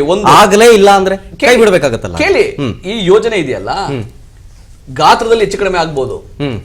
7481 ಎಕರೆ ನಾವ್ ಹೇಳಿದಿವಲ್ಲ, ಗಾತ್ರದಲ್ಲಿ ಹೆಚ್ಚು ಕಡಿಮೆ ಆಗ್ಬಹುದು. 7481 ಎಕರೆ ಫುಲ್ಲು ನಾವು ಮಾಡಕ್ಕಾಗದಲ್ಲೇ ಇರ್ಬೋದು. 4000 ಎಕರೆ ಆಗುತ್ತಾ, 5000 ಎಕರೆ ಆಗುತ್ತಾ. ಆದ್ರೆ ಈ ಯೋಜನೆ ಇದೆಯಲ್ಲ, ಇದು ಬಿಡದಿ ಮತ್ತೆ ಬೆಂಗಳೂರು ದಕ್ಷಿಣ ಜಿಲ್ಲೆ, ಬೆಂಗಳೂರು ಜಿಲ್ಲೆಗೆ ಇಡೀ ಪ್ರಪಂಚದಲ್ಲೇ ಅತ್ಯಂತ ದೊಡ್ಡ ಮಾನ್ಯತೆಯನ್ನ, ಗೌರವವನ್ನ, ಹೆಮ್ಮೆ ಅಂತ ಅನ್ಕೊಳ್ಳುವಂತ ಯೋಜನೆ. ಇದನ್ನ ಮಾಡೇ ಮಾಡ್ತೀವಿ. ಬಟ್ ಬಿಜೆಪಿ JDS ನವರು ಇದ್ರ ಬಗ್ಗೆ ತಪ್ಪು ಮಾಹಿತಿ ಕೇಳಿ. ಬಿಜೆಪಿ ಮತ್ತೆ ಮಾತಾಡ್ಬೇಕಾದ್ರೆ ಹಂಗೆ ಇಂಟರಪ್ಟ್ ಮಾಡಬಾರ್ದು. ಮಾತಾಡ್ತೀನಿ. ಬಿಜೆಪಿ JDS ನವರು ಸುಳ್ಳುಗಳೆಲ್ಲದನ್ನ ಜನಗಳ ಒಕ್ಕಲಿರಿಸಿ, ಅಂದ್ರೆ ಸುಳ್ಳುಗಳು ಹೇಳಿ ಜನಗಳಿಗೆ ಪ್ರಚೋದನೆ ಮಾಡೋದನ್ನ ನಿಲ್ಲಿಸಬೇಕು. ಕುಮಾರಸ್ವಾಮಿ ಕೈಲಿ ಮಾಡಕ್ಕಾಗ್ಲಿಲ್ಲ, ಯಡಿಯೂರಪ್ಪನವರು ಬೊಮ್ಮಾಯಿಯವರು ಮಾಡ್ಲಿಲ್ಲ, ಮಾನ್ಯ ಸಿದ್ದರಾಮಯ್ಯ ನೀವು ಮಾಡ್ತಿದ್ದೀರಲ್ಲ. ಬಟ್ ಲಾಸ್ಟ್ ಟೈಮ್ ಅಲ್ಲಿ ಏನ್ ಮಾಡ್ತಿದ್ರಿ ಅಂತ 2013ರಿಂದ 18ರಲ್ಲಿ ಇದ್ರಲ್ಲ, ಅವಾಗ ಏನಾಗಿತ್ತು? ನಮ್ಮ ಪ್ರಯಾರಿಟಿಗಳು ಬಹಳ, ಈಗ ಸರ್ಕಾರ ಅಂದಾಗ ಒಂದೊಂದು ಯೋಜನೆಗಳು ಒಂದ್ಸಲಿ ಮಾಡ್ತಾರೆ. ನಾವು ಅವಾಗ ಭಾಗ್ಯಗಳ ಸರ್ದಾರ ಸಿದ್ದರಾಮಯ್ಯ ಅಂತೀವಿ. ಈ DK ಶಿವಕುಮಾರ್ ಅವರು ಬೇರೆ ತರ ವಿಷನ್ ಇದೆ. ಈಗ ಇಡೀ ಬೆಂಗಳೂರು ಬ್ರ್ಯಾಂಡ್ ಬೆಂಗಳೂರು ಅಂತ ಮಾಡಿ ವಿಷನ್ ಯಾವ ರೀತಿ ಇಟ್ಕೊಂಡಿದ್ದಾರೆ. ಇದು ಅದ್ಭುತವಾದ ಯೋಜನೆ, ಇದನ್ನ ರೈತರೆಲ್ಲರೂ ಒಪ್ಕೊಳ್ಬೇಕು, ಮತ್ತೆ ಅವ್ರ ಮನವರಿಕೆ ಮಾಡ್ಕೊಳ್ಳೋ ಕೆಲಸ ಸರ್ಕಾರ ಮಾಡುತ್ತೆ. ನಾಗೇಂದ್ರ ಸರ್, ಅನೇಕ ಸಂದರ್ಭಗಳಲ್ಲಿ ನಾನು ಸ್ಪಷ್ಟವಾಗಿ ಹೇಳಿದ್ದೀನಿ, ಕಾಂಗ್ರೆಸ್ಸಿಗರ ದ್ವಂದ್ವ ನಿಲುವು ಏನಿದೆ ಅಂತಕ್ಕಂಥದ್ದನ್ನು ಅನೇಕ ಸಂದರ್ಭಗಳು ಅವರೇ ಯಾವ ರೀತಿ ಮಾತಾಡ್ತಾರೆ ಅಂತಕ್ಕಂಥದ್ದನ್ನು ನೋಡಿದ್ದೀರಿ. ಯಾವುದೇ ಮನೆ ವಕ್ತಾರರು ಹೇಳ್ತಾ ಇದ್ರು ಯಾವುದೇ ಕಾರಣಕ್ಕೂ ಮಾಡ್ತೀವಿ ಅಂತಕ್ಕಂಥದ್ದನ್ನ. ಆದರೆ ಅದರ ಅರ್ಥ ಏನು ಅಂತಂದ್ರೆ, ರೈತರ ವಿರೋಧ ಕಟ್ಕೊಂಡಾದ್ರೂ ಪರವಾಗಿಲ್ಲ, ರೈತರು ನಮಗೆ ಲೆಕ್ಕಕ್ಕಿಲ್ಲ, ಅನ್ನದಾತರ ಬಗ್ಗೆ ಇವ್ರಿಗಿರ್ತಕ್ಕಂಥ ಕಾಳಜಿ ನಂಬರ್ 1 ಸ್ಪಷ್ಟವಾಗಿ ಗೊತ್ತಾಗಿದೆ. ರೈತರಿಗೆ ನಮ್ಗೆ ಯಾವುದೇ ಕಾರಣಕ್ಕೂ ರೈತರ ಬಗ್ಗೆ ನಮ್ಗೆ ಕಾಳಜಿ ಇಲ್ಲ. ಎರಡನೇದು, ನಾನಲ್ಲ ಸ್ವಾಮಿ, ಸನ್ಮಾನ್ಯ DK ಶಿವಕುಮಾರ್ ಅವರು ಒಂದು ಮಾತನ್ನು ಹೇಳ್ತಾರೆ, ನಮ್ಮ ರಾಧಾಕೃಷ್ಣ ಅಣ್ಣವರು ಕೂಡ ಒಪ್ಕೋತಾರೆ ಅಂತ ಕಾಣುತ್ತೆ. ಕನಕಪುರದ ಭಾಗದಲ್ಲಿರ್ತಕ್ಕಂಥ ಜನ ಯಾವುದೇ ಕಾರಣಕ್ಕೂ ನಿಮ್ಮ ಭೂಮಿಯನ್ನ ಮಾರಬೇಡಿ, ಚಿನ್ನದ ಬೆಲೆ ಬರುತ್ತೆ, ಯಾಕೆ ಬಿಡದಿಲಿರ್ತಕ್ಕಂಥ ರೈತರ ಬೆಲೆ ಚಿನ್ನದ ಬೆಲೆ ಬಂದಿಲ್ಲ, ಯಾಕೆ ಅವ್ರದ್ದು ಕೈಲಿ ಮಾರಿಸ್ತಾ ಇದ್ದೀರಾ ನೀವು, ಅದೇ ಹೇಳ್ಬೇಕಲ್ಲ. ನಂಬರ್ 1 ಆಯ್ತು. ನಂಬರ್ 2, ಇವತ್ತು ಲೇಔಟ್ಗಳ ವಿಷಯದಲ್ಲಿ ಪಾಪ ಹೇಳ್ತಾ ಇದ್ರು ಮೊನ್ನೆ ವಕ್ತಾರರು, BBMP ಆದ ನಂತರ ಏನ್ 100 ಹಳ್ಳಿಗಳು ಅಥವಾ ನಾವು ಇದನ್ನ ತಾಲೂಕು ಪಂಚಾಯತಿಗಳನ್ನ ಸೇರಿಸ್ಕೊಂಡ್ಮೇಲೆ ಸರ್ ಇಲ್ಲಿರ್ತಕ್ಕಂಥ 198 ವಾರ್ಡ್ಗಳಿಗೆ ನಾವು ಮೂಲಭೂತ ಸೌಕರ್ಯಗಳು ಕೊಡಿಸೋದ್ರಲ್ಲಿ ಸಂಪೂರ್ಣವಾಗಿ ವಿಫಲ ಆಗಿದ್ದೀವಿ. ಇವತ್ತು ಕಸ ಎತ್ತಾ ಇಲ್ಲ, ಗುಂಡಿಗಳು ಮುಚ್ತಾ ಇಲ್ಲ, ಕುಡಿಯೋ ನೀರಿಲ್ಲ, ಒಳಚರಂಡಿ ವ್ಯವಸ್ಥೆ ಇಲ್ಲ, ಸ್ಪಷ್ಟವಾದಂಥ ರಸ್ತೆಗಳಿಲ್ಲ, ಇದು ಎಲೆಕ್ಟ್ರಿಸಿಟಿ ಇಲ್ಲ, ಸಂಬಂಧಪಟ್ಟಂತ ಸೆಕ್ಯೂರಿಟಿ ಇಲ್ಲ ಇವತ್ತಿನವರೆಗೂ. ಅನೇಕ ಕೊಲೆಗಳಂತೆ ರಾತ್ರಿ ಹೊತ್ತು 20 ಮಹಿಳೆಯರು ಓಡಾಡೋದಕ್ಕೆ ಇಲ್ಲೇ ನೀವು ಮೂಲಭೂತ ಸೌಕರ್ಯಗಳಿಗೆ ನೀವು ಒತ್ತು ಕೊಟ್ಟು ಕೆಲಸ ಏನು ಮಾಡಿಲ್ಲ. ಮತ್ತೆ ಈಗ ಲೇಔಟ್ಗಳ ವಿಷಯದಲ್ಲಿ ಅಣ್ಣ ಮಾತಾಡಿದ್ರು, ಮಾನ್ಯ ಕಾಂಗ್ರೆಸ್ ವಕ್ತಾರರು ಕೂಡ ಮಾತಾಡ್ತಿದ್ರು. ಸ್ವಾಮಿ, ಬಿಡದಿ ಭಾಗದಲ್ಲಿ ಅನೇಕ ಲೇಔಟ್ಗಳು, ಅಪಾರ್ಟ್ಮೆಂಟ್ಗಳು, ವಿಲ್ಲಾಗಳು ಇವತ್ತಿಗೂ ಖಾಲಿ ಬಿದ್ದಿವೆ. ಇವಾಗ ಆಗಿರ್ತಕ್ಕಂಥ ವಿಲ್ಲಾಗಳು, ಅಪಾರ್ಟ್ಮೆಂಟ್ಗಳು ಎಲ್ಲ ಲ್ಯಾಂಡ್ಗಳೆಲ್ಲ ಕೂಡ ಯಾವ್ದು ರೆಸಿಡೆನ್ಷಿಯಲ್ ಲ್ಯಾಂಡ್ಗಳಲ್ಲಿ ನಿಮ್ಗೆ ಎಷ್ಟು ಬೇಕು ಸೈಟ್ಗಳು ನಾನು ಕೊಡಿಸ್ತೀನಿ, ಖಾಲಿ ಬಿದ್ದಿದೆ. ಈಗ ಮಾಡಿರ್ತಕ್ಕಂಥ ಜಾಗದಲ್ಲೇ ಯಾರು ಹೋಗ್ತಾ ಇಲ್ಲ. ಮತ್ತೊಂದು ಗಂಭೀರವಾದಂತ ವಿಚಾರ ಮೊನ್ನೆ ಕಾಂಗ್ರೆಸ್ ವಕ್ತಾರರು ಮಾತಾಡಿದ್ರು, ನನಗೇನು ಅರ್ಥ ಆಗ್ತಾ ಇಲ್ಲ. ಅವರು ಕನ್ನಡಿಗರ ಬಗ್ಗೆ ಅವ್ರು ಮಾತಾಡಿದ್ರು, ನಮ್ಮ ಕನ್ನಡಿಗರಿಗೆ ಉದ್ಯೋಗ ಅವಕಾಶ ಸಿಗಬೇಕು ಅಂತ ಹೇಳಿ. AICT ಮಾಡಿದ್ರೆ ವಿಶ್ವಾದ್ಯಂತ ಇರ್ತಕ್ಕಂಥವ್ರು ಬರ್ತಾರೆ. ಏನ್ ನಿಮ್ಮ ದ್ವಂದ್ವ ನಿಲುವು ಹಾಗಾದ್ರೆ? ಇದರ ಅರ್ಥ ಏನು? ನಿಮ್ಮ ಮನಸ್ಸಲ್ಲಿ ಏನಿದೆ? ಹಾಗಾದ್ರೆ ನಮ್ಮ ರೈತರು, ನಮ್ಮ ಕನ್ನಡಿಗರಿಗೆ ಅನ್ಯಾಯ ಆದ್ರೂ ಪರವಾಗಿಲ್ಲ, ವಿಶ್ವಮಟ್ಟದಲ್ಲಿ ಇರ್ತಕ್ಕಂಥವ್ರು ಕರ್ಕೊಂಡ್ ಬೇಕಾದ್ರೆ ನಾವು ಕೂರಿಸ್ತೀವಿ ಅಂತಕ್ಕಂಥದ್ದು ಸ್ಪಷ್ಟ. ಹೂಡಿಕೆ ಬಗ್ಗೆ ಅದನ್ನೇ ಹೇಳ್ತಿದ್ದೀನಲ್ವಾ. ಆಮೇಲೆ ಇನ್ನೆಲ್ಲದಕ್ಕಿಂತ ಮುಖ್ಯವಾಗಿ KIDB ನಾವು ನೋಡ್ತಾ ಇದ್ದೀವಿ ಎಷ್ಟು ಲ್ಯಾಂಡ್ ಬಿದ್ದಿದೆ ಅಂತಕ್ಕಂಥದ್ದು ಇವತ್ತಿನ. ಅಲ್ಲೇನೇನು ಪರಿಸ್ಥಿತಿಗಳು ಏನಿದೆ, ಏನ್ ಕತೆ ಒಂದ್ಸತಿ ಅವಲೋಕನ ಮಾಡ್ಕೊಂಡ್ರೆ ಆಗುತ್ತೆ. ಇನ್ ಎಲ್ಲದಕ್ಕಿಂತ ಮುಖ್ಯವಾಗಿ ಯಾಕೆ ಕುಮಾರಸ್ವಾಮಿ ಅವ್ರನ್ನ, ಯಾಕೆ ನಿಖಿಲ್ ಕುಮಾರಸ್ವಾಮಿ ಅವ್ರನ್ನ ಹೇಳ್ತಾ ಇದ್ದೀರಾ ಇಲ್ಲಿ? ಅರೆ ರೈತರಿಗೆ ಅನ್ಯಾಯ ಆಗ್ತಾ ಇದ್ರೆ ಒಂದು ರಾಜಕೀಯ ಪಕ್ಷವಾಗಿ, ಪ್ರಾದೇಶಿಕ ಪಕ್ಷವಾಗಿ ನೆಲ ಜಲ ಭಾಷೆ ವಿಷಯ ಬಂದಂತ ಸಂದರ್ಭದಲ್ಲಿ ಅದು ಬೀದರ್ ಆಗಿರ್ಬೋದು ಅಥವಾ ಮಂಗಳೂರು ಆಗಿರ್ಬೋದು ಅಥವಾ ಮೈಸೂರು ಆಗಿರ್ಬೋದು, ಯಾವುದೇ ಭಾಗದಲ್ಲಿ ನಮ್ಮ ಹೋರಾಟಗಳಿದೆ. ಶ್ರೀಮಾನ್ ದೇವೇಗೌಡರ ಕೊಡುಗೆ ಕರ್ನಾಟಕ ರಾಜ್ಯ ರೈತರಿಗೆ ಬೆಂಬಲ ಬೆಲೆ ಆಗಿರ್ಬೋದು, ನೆಲ ಜಲ ವಿಷಯದಲ್ಲಿ 60 ವರ್ಷದಿಂದ ಹೋರಾಟ ಮಾಡಿದೆ. ಇವತ್ತೇನು ಹೊಸದಾಗ ನಾವು ಹೋರಾಟ ಮಾಡಿಲ್ಲ ಹೋಗಿ. ಇವರು ಕೇವಲ ರಾಜಕಾರಣಕ್ಕೋಸ್ಕರ ನಿಖಿಲ್ ಕುಮಾರಸ್ವಾಮಿ ಅವರು ಅರೆ ಸೋತಿದ್ದಾರೆ ಸ್ವಾಮಿ, ಹೌದು ಸತ್ಯ. ನಿಖಿಲ್ ಕುಮಾರಸ್ವಾಮಿ ಅವ್ರ ಬಗ್ಗೆ ಯಾಕೆ ಹೌದು ಆದ್ರೆ ರೈತರಿಗೆ ಅನ್ಯಾಯ ಆಗ್ತಾ ಇದೆ, ಹೋರಾಟಕ್ಕೆ ಹೋಗಿದ್ದಾರೆ. ಆ ಭಾಗದಲ್ಲಿ ನಿಂತಿರ್ತಕ್ಕಂಥವ್ರು ಅರೆ ಬೇರೆ ಕಡೆ ಬೇರೆ ರಾಜ್ಯಕ್ಕೆ ಹೋಗಿ ಏನ್ ಮಾಡ್ಲಿಲ್ವಲ್ಲ, ನಮ್ಮ ರಾಜ್ಯದ ನಮ್ಮ ಕನ್ನಡಿಗರ ನಮ್ಮ ರೈತರ ಪರವಾಗಿ ಹೋರಾಟ ಮಾಡ್ತಾ ಇದ್ದೀವಿ ಅಷ್ಟೇನೆ. ನಾವು ಇಲ್ಲಿ ಯಾವ್ದು ರಾಜಕಾರಣ ತರ್ತಾ ಇಲ್ಲ, ಯಾವುದೇ ಕಾರಣಕ್ಕೂ ರಾಜಕಾರಣಕ್ಕೆ ಇದಕ್ಕೂ ಸಂಬಂಧ ಇಲ್ಲ. ಸ್ಪಷ್ಟವಾಗಿ ನಮ್ಮ ರೈತರಿಗೆ ಅನ್ಯಾಯ ಆದಂತಹ ಸಂದರ್ಭದಲ್ಲಿ ಯಾವುದೇ ಕಾರಣಕ್ಕೂ ಸುಮ್ಮನೆ ಕೂರ್ತಕ್ಕಂಥ ಪ್ರಶ್ನೆ ಇಲ್ವೇ ಇಲ್ಲ ಅನ್ನೋ ಮಾತಾಡ್ತಾ ಇದ್ದೆ. ಬಿಡದಿಯ ಟೌನ್ಶಿಪ್ ವಿಚಾರಕ್ಕೆ ಸಂಬಂಧಪಟ್ಟಂತೆ ಮಾತು ಮುಂದುವರಿಸ್ತೀನಿ, ರೈತರನ್ನು ಮಾತಾಡಿಸ್ಬಿಡ್ತೀನಿ. ರಾಧಾಕೃಷ್ಣ ಅವರೇ, ಈಗ ಕಾಂಗ್ರೆಸ್ ವಕ್ತಾರರು ಹೇಳಿದ ಮಾತನ್ನು ಕೇಳಿಸ್ಕೊಂಡ್ರಿ. ಇಲ್ಲ ನಾವು ಮಾಡೇ ಮಾಡ್ತೀವಿ, ಮನವೊಲಿಸ್ತೀವಿ, ರೈತರು ಒಪ್ಕೊಳ್ತಾರೆ ನಮ್ಮ ಮಾತಿಗೆ, ನಾವು ಅವ್ರಿಗೆ ಏನೇನು ಸೌಲಭ್ಯಗಳನ್ನ ಕೊಡಬೇಕು, ಏನೇನು ವ್ಯವಸ್ಥೆ ಮಾಡಬೇಕು ಎಲ್ಲ ಮಾಡ್ತೀವಿ, ಅದನ್ನ ಮಾಡೇ ಮಾಡ್ತೀವಿ ಅಂತ ಹೇಳ್ತಾ ಇದ್ದಾರೆ. ನೀವೇನ್ ಹೇಳ್ತೀರಿ? ಸರ್, ಈಗ ನಾವು ಮೊನ್ನೆ ವಕ್ತಾರ ಕೇಳೋದು, ಜಮೀನಿರೋರ್ಗೆ ನೀವು ದುಡ್ಡು ಕೊಡ್ತೀರಾ, ಸೈಟ್ ಕೊಡ್ತೀರಾ? 30% ಪಾಲುದಾರಿಕೆ ಮಾಡ್ಕೊಂಡು ಜಮೀನ್ ಕೃಷಿ ಮಾಡ್ತಾ ಇದಾರಲ್ಲ, ಜಮೀನ್ ಇರುವಂತ ರೈತರನ್ನ, ಅವ್ರನ್ನೆಲ್ಲ ಏನು ವಿಷ ಕೊಡ್ತೀರಾ? ಅವ್ರಿಗೆ ಅವ್ರ ವಿಷಯ ಏನಾದ್ರು ಕೊಡ್ತೀರಾ ನೀವು? ಅವ್ರಿಗೆ ಏನ್ ಬೇಕು ಅಂತ ಕೇಳಿ. ವಿಷಯ ಕೊಡ್ತೀರಾ ಅಂದ್ರೆ ಏನರ್ಥ? ನೆಗೆಟಿವ್ ಪಾಪ, ಯಾಕೆ ನೆಗೆಟಿವ್ ಯಾಕೆ ಕೇಳ್ಬೇಕು? ಅವ್ರಿಗೆ ಏನ್ ಬೇಕು, ಉದ್ಯೋಗ ಬೇಕಾ ಕೇಳಿ, ಸರ್ಕಾರ ಕೇಳಿ. ಸರ್, ಈಗ ಭೂಮಿ ಕಿತ್ಕೊಂಡ್ಮೇಲೆ ಪಾಲ್ದಾರಿಕೆ ಮಾಡ್ತಾರ ಕತೆ ಏನು? ಅದೇ ಒಂದು ಅಗ್ರಿಮೆಂಟ್ ಮಾಡಿಸ್ಕೊಂಡ್ಬಿಡ್ಬೇಕು ಸರ್. ಅಕಸ್ಮಾತ್ ನೀವು ಈಗ ಕೊಡಿ ಅಂತ ಹೇಳಲ್ಲ ಅಥವಾ ಕೊಡಬೇಡಿ ಅಂತ ಅಲ್ಲ. ಇಲ್ಲ, ರಾಧಾಕೃಷ್ಣ ಮಾತು ಕರೆಕ್ಟ್ ಆಗಿದೆ. ಈಗ ಭೂಮಿ ಇಲ್ದವ್ರು ಮಾಡ್ತಾರಲ್ಲ, ನಿಮ್ ಮಾತ್ಕೇನೆ ರಾಧಾಕೃಷ್ಣ, ನಿಮ್ ಮಾತ್ಕೇನೆ, ಯಾಕಂದ್ರೆ ಭೂಮಿ ಕಿಲ್ದವ್ರು ಪಾಲ್ದಾರಿಕೆ ಮಾಡ್ತಾರಲ್ಲ, ಅವ್ರ ಜೀವನ ಹೆಂಗೆ ಅಂತ ಕೇಳ್ತಿದ್ದಾರೆ. ಒಳ್ಳೆ ಪ್ರಶ್ನೆ ಇದು, ಒಳ್ಳೆ ಪ್ರಶ್ನೆ. ಕಾಳಜಿ, ಈಗ ಈ ರೈತರು ರೈತರ ಬಗ್ಗೆ ಕಾಳಜಿ, ನಾವು ಜಮೀನು ಉದ್ಯೋಗ ಕೊಡೋಣ. Very nice. ಈಗ ಜಮೀನಿಲ್ದ ರೈತರು ಪಾರ್ಟ್ನರ್ ತಗೋತಿದ್ರ? ಸರ್, ಈಗ ಏನು ಬೇಡ, ನಾವು ಯಾವ್ದೇ ಪಕ್ಷದ ಪರವಾಗಿ, ನಾವು ಯಾವ್ದು ಪಕ್ಷದ ಪರವಾಗಿಲ್ಲ, ನಾವು ಯಾವ ಪಕ್ಷದ ಪರವಾಗಿ ಮಾತಾಡಲ್ಲ. ಬೇಗಮಂಗಲ ಮತ್ತು ಕಂಚಕಾನಹಳ್ಳಿ ಭಾಗದ ರೈತರುಗಳು ಪಾಣಿಗೌಡರುಗಳು ಬಂದು ಅಪ್ಪರ್ ಪರ ಎಷ್ಟು ಜನ ಬೇಕು ಅಂತ ಒಂದು ಸಹಿ ಸಂಗ್ರಹ ಮಾಡಿ ಓಟೆ ಮಾಡ್ಬಿಡ್ಲಿ. ಮತ್ತೆ ಬೇಡ ಅಂತ ಇರೋ ರೈತರುಗಳು ಎಷ್ಟು ಜನ ಅವರು ಸಹಿ ಸಂಗ್ರಹ ಮಾಡ್ಬಿಡ್ಲಿ. ಏನ್ ಸರ್, ಈಗ 80% ಒಪ್ಕೊಂಡವ್ರಂದ್ರೆ ಇಲ್ಲಿ 3,000 ಜನ 4,000 ಜನ ಪ್ರತಿಭಟನೆ ಮಾಡ್ತಿದಾರೆ ನಿರಂತರವಾಗಿ. ಅವ್ರ ರೈತರು ಯಾರು? ಹೋಗ್ಲಿ, ಬಾಬಾ ಸಾಹೇಬ್ ಅಂಬೇಡ್ಕರ್ ಅವರ ಸಂವಿಧಾನದಲ್ಲಿ ಸರ್, ಈಗ ನಾನು ಒಬ್ಬ ಗೂರ್ಖದಿಂದ ಹಿಡಿದು ಪ್ರಧಾನಮಂತ್ರಿವರೆಗೂ ಪ್ರಶ್ನೆ ಮಾಡೋಕ್ಕಿದೆ. ಇಲ್ಲಿ ಯಾರಿಲ್ಲ. ಅದ್ರಲ್ಲಿ ರೈತ ಅಂದ್ರೆ ಇಡೀ ನಾಡಿಗೆ ಅನ್ನ ಹಾಕುವಂತ ಒಬ್ಬ ರೈತ. ಅಂತ ರೈತನ ಬೆನ್ಮೂಳೆ ಮುರಿದು ಇವತ್ತು ಅವ್ನ ಜಾಗ ಕಿತ್ಕೊಂಡು ಅವನ್ನ ಬೀದಿ ಪಾಲ್ ಮಾಡುವಂತ ಕೆಲಸ ಮಾಡ್ತಾರೆ ಕಾಂಗ್ರೆಸ್ ಸರ್ಕಾರ. ಮುಂದಿನ ದಿನಗಳಲ್ಲಿ ಬರುತ್ತಾ? ಈ ಕೆಲಸ ಯಾರು ಮಾಡಿದ್ರು ಮುಂದಿನ ದಿನಗಳಲ್ಲಿ ಬರಲ್ಲ. ಕಾಂಗ್ರೆಸ್ ಅಂತಲ್ಲ, ಬಿಜೆಪಿ ಜೆಡಿಎಸ್ ಯಾವ ಸರ್ಕಾರ ಮಾಡಿದ್ರು ಮುಂದಿನ ದಿನಗಳಲ್ಲಿ ಬರಲ್ಲ. ಮತ್ತೆ ಇನ್ನೊಂದು, ಇವಾಗ ನಾವು ಇಷ್ಟೊಂದು ಹೇಳ್ತಾ ಇದೀವಲ್ಲ, ರೈತರುಗಳು ಇಲ್ಲ, ರೈತರುಗಳನ್ನ ಒಪ್ಪಿಸ್ಬಿಡ್ತೀವಿ, ರೈತರುಗಳನ್ನ ಮಾಡ್ತೀವಿ ಅಂತ. ಒಬ್ಬ ರೈತ ಬೆಳಗ್ಗೆ ಹೋಗಿ 2 ಹೊರೆ ಹುಲ್ ತಂದು ಹಾಕಿದ್ರೆ ಅವ್ರ ಹೆಂಡತಿನ ಅಮ್ಮನೋ ಸಂಜೆ ಗಂಟೆ ಹಸ್ಕೊಳ್ಗೆ ಹುಲ್ ಹಾಕೊಂಡು ಹಾಲ್ ಕರೆದು ಹಾಕೋತಾರೆ. ಅವ್ನ್ ಬೇರೆ ಕೆಲಸ ಮಾಡ್ಕೊತಾನೆ, ಕೃಷಿ ಚಟುವಟಿಕೆ, ಬಾಳೆ, ಬದ್ನೆ, ತರಕಾರಿ ಆಗಿರ್ಬೋದು, ಇನ್ನೊಂದು ಕೆಲಸ ಮಾಡ್ತಾ ಇರ್ತಾನೆ. 60 ವರ್ಷ 70 ವರ್ಷ ಆಗಿರೋದು ನಿಮ್ಗೆ ACT ಕೆಲಸ ಕೊಡ್ತೀರಾ ಸರ್ ನೀವು? ಅವ್ರು ಬದುಕ ಕೊಡ್ತೀರಾ ನೀವು? ಅವ್ರ ಭಾವನೆಗಳ ಜೊತೆ ನೀವು ಆಟ ಆಡ್ತಾ ಇದೀರಾ ಸರ್ಕಾರಗಳು? ಸರ್ ನೋಡಿ ಸರ್, ಇಲ್ಲಿ ಒಂದು ಸ್ಪಷ್ಟವಾಗಿ ಹೇಳ್ತೀನಿ ನೋಡಿ ಸರ್, ನಮ್ಮ ಭಾಗದ ರೈತರುಗಳು ಅಚಲವಾಗಿ ನಿಂತಿದ್ದಾರೆ. ಯಾರು ಬಂದ್ರು ನಾವು ಭೂಮಿ ಕೊಡಲ್ಲ ಸರ್. ರೈತರ ಕೆಣಕಿ ಉಳಿದ ಸರ್ಕಾರ, ಗುಂಡೂರಾವ್ ಸರ್ಕಾರ ಏನಾಯ್ತು ಸರ್? ಸರ್ ಇಲ್ಲೇ ಲೆಕ್ಕ ಹಾಕೊಳ್ಳಿ, ನಮ್ಮೂರಲ್ಲಿ ಪುರಾತನ ಕಾಲದ ಚೌಳರು ಕಟ್ಟಿರುವಂತ ರಂಗನಾಥ ಸ್ವಾಮಿ ದೇವಸ್ಥಾನ ಇದೆ, ಅದೆಲ್ಲ ಟಿವಿಲೆಲ್ಲ ಬಂದಿದೆ. ಇದೇ ಕುಮಾರಸ್ವಾಮಿ ಅವರು 2000 ಕೈ ಇಕ್ಕಿದ್ರು, ಅಧಿಕಾರ ಕಳ್ಕೊಂಡ್ರು. ಸನ್ಮಾನ್ಯ ಯಡಿಯೂರಪ್ಪನವರು 2022 ಕೈ ಇಕ್ಕಿದ್ರು, ಅಧಿಕಾರ ಕಳ್ಕೊಂಡ್ರು. ಮಾನ್ಯ ಸಿದ್ದರಾಮಯ್ಯನವರು ಒಪ್ಪಿಗೆ ಸೂಚಿಸಿದ್ರು, ಅಧಿಕಾರ ಕಳ್ಕೊಂಡ್ರು. ನಮ್ಮ ಭಾಗದ ಮಣ್ಣಿನ ಮಗ, ನಮ್ಮ ಹೆಮ್ಮೆ DK ಶಿವಕುಮಾರ್ ಸಾಹೇಬ್ರಿಗೆ ಮನವಿ ಮಾಡ್ತಾ ಇದೀನಿ, ಒಬ್ಬ ರೈತನಾಗೆ, ದಯವಿಟ್ಟು ನೀವು ಅಧಿಕಾರ ಕಳ್ಕೋಬೇಡಿ. ಯಾಕಂದ್ರೆ ಪುರಾತನ ಕಾಲದ ರಂಗನಾಥ ಸ್ವಾಮಿನ ನಾವು ನಂಬಿ ಇರುವಂತ ಜನ ವ್ಯವಸಾಯ ಮಾಡ್ತಾ ಇರೋದು. ಆ ದೇವ್ರು ನಮ್ಮನ್ನ ಕಾಪಾಡ್ತಾನೆ ಅನ್ನೋ ಒಂದೇ ಒಂದು ಉದ್ದೇಶಕ್ಕೋಸ್ಕರ ನಾವಿದ್ದೀವಿ. ನಾವು ನ್ಯಾಯಾಲಯದ ಮೊರೆನೂ ಹೋಗ್ತೀವಿ, ದೇವ್ರ ಮೊರೆನೂ ಹೋಗಿದ್ವಿ. ರಾಧಾಕೃಷ್ಣ ಅವರೇ ಮಾತಾಡ್ತೀನಿ. ಒಂದೇ ಯಾಕಂದ್ರೆ ಅವ್ರ ಮಾತಿಗೆ ಎರಡು ವಿಷಯ ಹೇಳಿದ್ರು, ಬಹಳ ಇಂಪಾರ್ಟೆಂಟ್ ರೀ. ಅಲ್ಲ, 2 ವಿಷಯ ಹೇಳಿದ್ರು, ಅವಕಾಶ ಸಿಕ್ಲಿ ಹಂಗಲ್ಲ. ಈಗ 3:1 ಅದು, ಸೊ 3:1 ನಾನು ಉತ್ತರ ಕೊಡೋಕೆ ಅವಕಾಶ ಕೊಡ್ಬೇಕು. ಈಗ ಅವ್ರು ಹೇಳಿದ್ರು, ಯಾರು ಜಮೀನ್ ಇಲ್ದವ್ರು, ಭೂರಹಿತರು, ಯಾರಲ್ಲಿ ಪಾಲ್ ತಗೊಂಡು ಕೆಲಸ ಮಾಡ್ತಿರ್ತಾರೆ, ಅವ್ರ ಉದ್ಯೋಗ ಏನು? ಯಾರು ವಯೋವೃದ್ಧರಿರ್ತಾರೆ, 60 ವರ್ಷ ದಾಟಿರ್ತಾರೆ, ಅವ್ರಿಗೆ ಉದ್ಯೋಗದ ಏನು? ಇದೆಲ್ಲ ರಿಲೆವೆಂಟ್. ಇದೆಲ್ಲ ಬಹಳ ಅಗತ್ಯವಾಗಿ ಸರ್ಕಾರ ಗಮನ ಕೊಡ್ಬೇಕಾದಂತ ಜಾಗಗಳು. ಹೌದು. ಯಾರು ವಯೋವೃದ್ಧರಿರ್ತಾರೆ, ಅವರ ಕುಟುಂಬದಲ್ಲಿ ಯಾರು ಕೆಲಸ ಮಾಡ್ಲಿಕ್ಕೆ ಅರ್ಹರಿರ್ತಾರೆ, ಬಿಲೋ 35 ಬಿಲೋ 40 ಯಾರಿರ್ತಾರೆ, ಅವ್ರಿಗೆ ಉದ್ಯೋಗ, ಮಹಿಳೆ ಆಗ್ಲಿ ಪುರುಷ ಆಗ್ಲಿ ಕೆಲಸ ಕೊಡ್ಬೇಕಾಗಿ ಬರುತ್ತೆ. ಅದನ್ನ ಸರ್ಕಾರ ಮಾಡುತ್ತೆ. ಎರಡನೇದೇನ್ ಗೊತ್ತಾ? ಅಲ್ಲ, ಡಿಪೆಂಡ್ಸ್ ಅಪಾನ್ ಎಜುಕೇಶನ್ ಅಂತಾನೆ ನೀವು ಕೊಡೋದು. ಆ ಭಾಗದಲ್ಲಿ ಯಾರು ಏಜ್ ಆಗಿರೋ ಮಹಿಳೆ ಅಂತಾನೆ ನಾನೊಂದು ಮಾತು ಹೇಳ್ತೀನಿ. ಈಗ ಕೆಲವು ಉದ್ಯೋಗಗಳಿಗೆ ನೀವು ಗ್ರಾಜುಯೇಷನ್, PU 10th ಸ್ಟ್ಯಾಂಡರ್ಡ್ ಇದುವರೆಗೂ ಇದೆ. ಸರ್ಕಾರ ತೀರ್ಮಾನ ಮಾಡಿ ಯಾರು ಕೊಡ್ಲಿಕ್ಕಾಗ್ತದೆ ಅವ್ರು ಕೊಡ್ತಾರೆ. ಎಲ್ಲ ಭೂಮಿಲಿ ನಿಮ್ಗೆ ತರಕಾರಿ ಬೆಳ್ಕೊಂಡು ರಾಜನ ರಾಣಿ ಅಂತ ಬದುಕ್ತಿರೋರು ಇಲ್ಲಿ ಬಂದು ಇನ್ನೊಂದಾಗ್ಲಿ ಕೆಲಸ ನೀವೇ ಹೇಳಿ. ಈಗ ನೋಡಿ, ಆತ ಎಲ್ಲಾ ಸಮಯದಲ್ಲೂ ಕೂಡ ಡಿಬೇಟೇಬಲ್ ಇರ್ತವೆ ವಿಷಯಗಳು. ಹೌದು, ಚರ್ಚೆಗಿದು ಅರ್ಹ, ಅದು ಅರ್ಹ ಅಂತ. ಈಗ 518 ಎಕರೆ ನೋಟಿಫಿಕೇಶನ್ ಆಗಿದೆಯಲ್ಲ, ಅಧಿಸೂಚನೆ ಆಗಿದೆಯಲ್ಲ, ಕೆಂಪೈನಪಾಳ್ಯ, ಮಂಡ್ಲಳ್ಳಿ, ಒಡೆರಳ್ಳಿ. ಹೌದು. ಕೆಂಪೈನಪಾಳ್ಯದಲ್ಲಿ 367 ಎಕರೆ ಆಯ್ತಾ. ಕೆಂಪೈನಪಾಳ್ಯ ಜನ ದಯವಿಟ್ಟು ಇದು ಇಲ್ಲೇ ಆಗಬೇಕು, ನಮ್ಮಿಂದನೇ ಶಂಕುಸ್ಥಾಪನೆ ಮಾಡಿ, ಇಲ್ಲಿಂದನೇ ಇದು ಕಾರ್ಯಾರಂಭ ಮಾಡಿ ಅಂತ ಕೆಂಪೈನಪಾಳ್ಯದ ರೈತರು ನೇರವಾಗಿ ಸ್ಪಷ್ಟವಾಗಿ ಹೇಳ್ತಾ ಇದ್ದಾರೆ.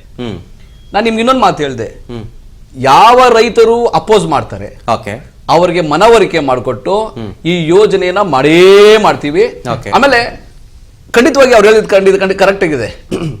ಜಾಬ್ ಕಡೆ ಕೊಡ್ಬೇಕಾದ್ದು, ಕಾಂಪನ್ಸೇಷನ್ ಕೊಡ್ಬೇಕಾದ್ದು, ಡೆವಲಪ್ಮೆಂಟ್ ಆದ ಜಮೀನು ಕೊಡ್ಬೇಕಾದ್ದು, ಅದನ್ನ ಗಮನ ಕೊಟ್ಟೇ ಕೊಡ್ತದೆ ಸರ್ಕಾರ.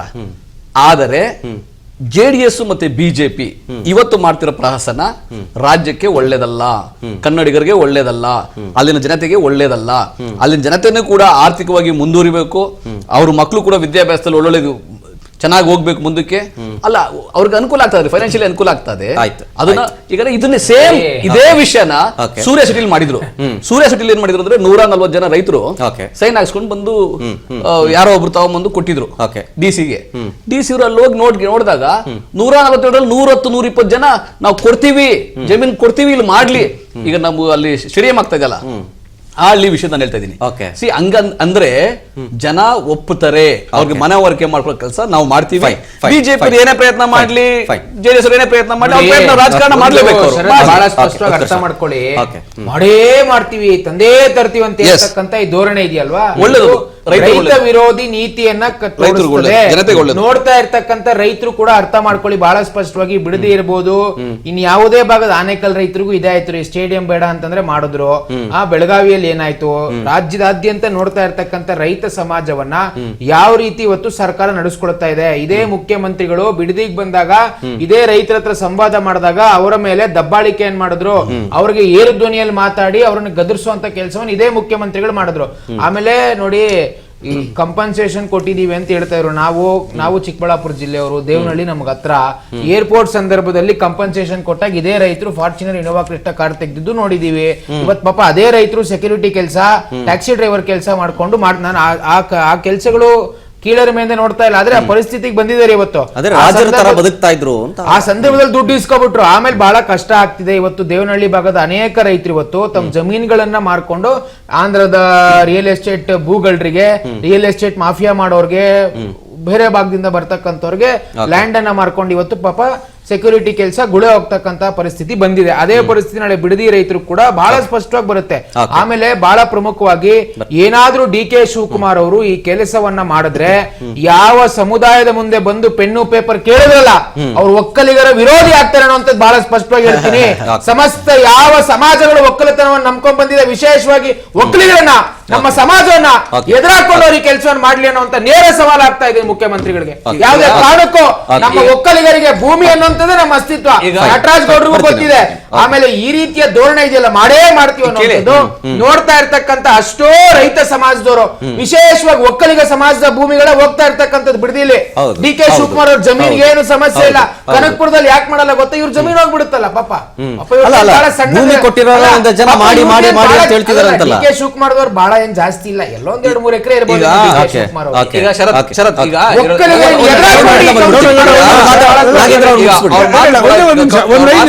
ಮಾತುಗೊಂದು ಕೌಂಟರ್ ಕೊಡ್ಲೇಬೇಕಾಗ್ತದೆ. ಯಾಕಂದ್ರೆ ಒಕ್ಕಲಿಗ ವಿರೋಧಿ ಆತರ ಆಗ್ಬಿಡ್ತಾರೆ ಅಂತ ನೋಡ್ರಿ. ಕೆಂಗಲ್ ಹನುಮಂತಯ್ಯನವರು ಈ ವಿಧಾನಸೌಧ ಕಟ್ಟಿದ್ರು, ಎಸ್.ಎಂ. ಕೃಷ್ಣ ಅವರು ವಿಕಾಸಸೌಧ ಕಟ್ಟಿದ್ರು, ಕುಮಾರಸ್ವಾಮಿ ಅವರು ಕೂಡ ಅವರೇನಿಲ್ಲ ಅಂತಿಲ್ಲ, ಸುವರ್ಣಸೌಧಕ್ಕೆ ಅಡಿಪಾಯ ಹಾಕಿದ್ರು. ನಾವು ಯಾವುದೇ ರೀತಿಯ ಒಕ್ಕಲಿಗ ನಾಯಕ ಈ ಕರ್ನಾಟಕದಲ್ಲಿ ಆಗಿರ್ತಕ್ಕಂಥವ್ರು ಜನರ ವಿಶ್ವಾಸವನ್ನ ಗಳಿಸಿದ್ದಾರೆ, ಅದನ್ನು ಮಾಡ್ಕೊಂಡೇ ಮಾಡುವಂತದ್ದು. ನಾನ್ ನಿಮ್ಗೆ ಹೇಳ್ದಲ್ಲ, ಕೆಂಪನಲ್ಲಿ ಇದು 367 ಎಕರೆ ಜಮೀನ್ ಈಗ 518 ಎಕರೆಲ್ಲಿ ಅವ್ರು ಬಂದಿಲ್ಲಿ ಮಾಡಿ ಅಂತ ಹೇಳ್ತಿರ್ತಕ್ಕಂಥ ಒಕ್ಕಲಿಗರನ್ನ ಇವರು ಅವಮಾನ ಮಾಡ್ತಾ ಇದ್ದಾರೆ. ಬಿಜೆಪಿಗರು ಒಕ್ಕಲಿಗರಿಗೆ ಅವಮಾನ ಮಾಡ್ತಾ ಇದ್ದಾರೆ, ಅವರ ಅಭಿವೃದ್ಧಿಗೆ ಅಡ್ಡ ಆಗ್ತಾ ಇದ್ದಾರೆ.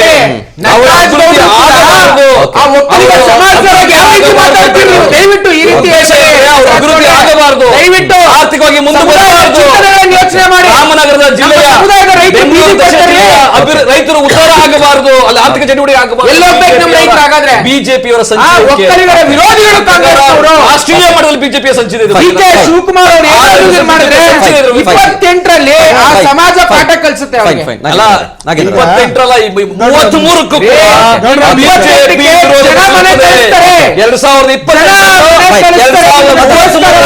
2020 ಗ್ಯಾರಂಟಿ ನಾವು ಕೊಡ್ತಾ ಇರೋದು. ರೈತ ನಿಮಗೆ ಗ್ಯಾರಂಟಿ ನಿಮ್ಗೆ ಯಾವ ರೈತ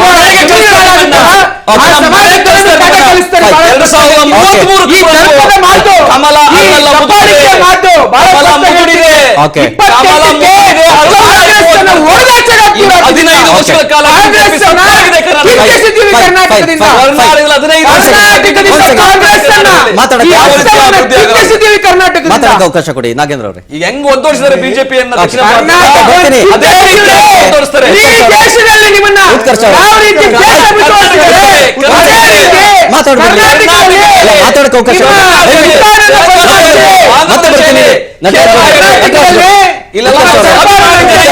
ನಾಗೇಂದ್ರ ಅವರು ದಕ್ಷಿಣ ಭಾರತ ಸ್ವಾಭಿಮಾನಿ ಕನ್ನಡಿಗರಿಗೆ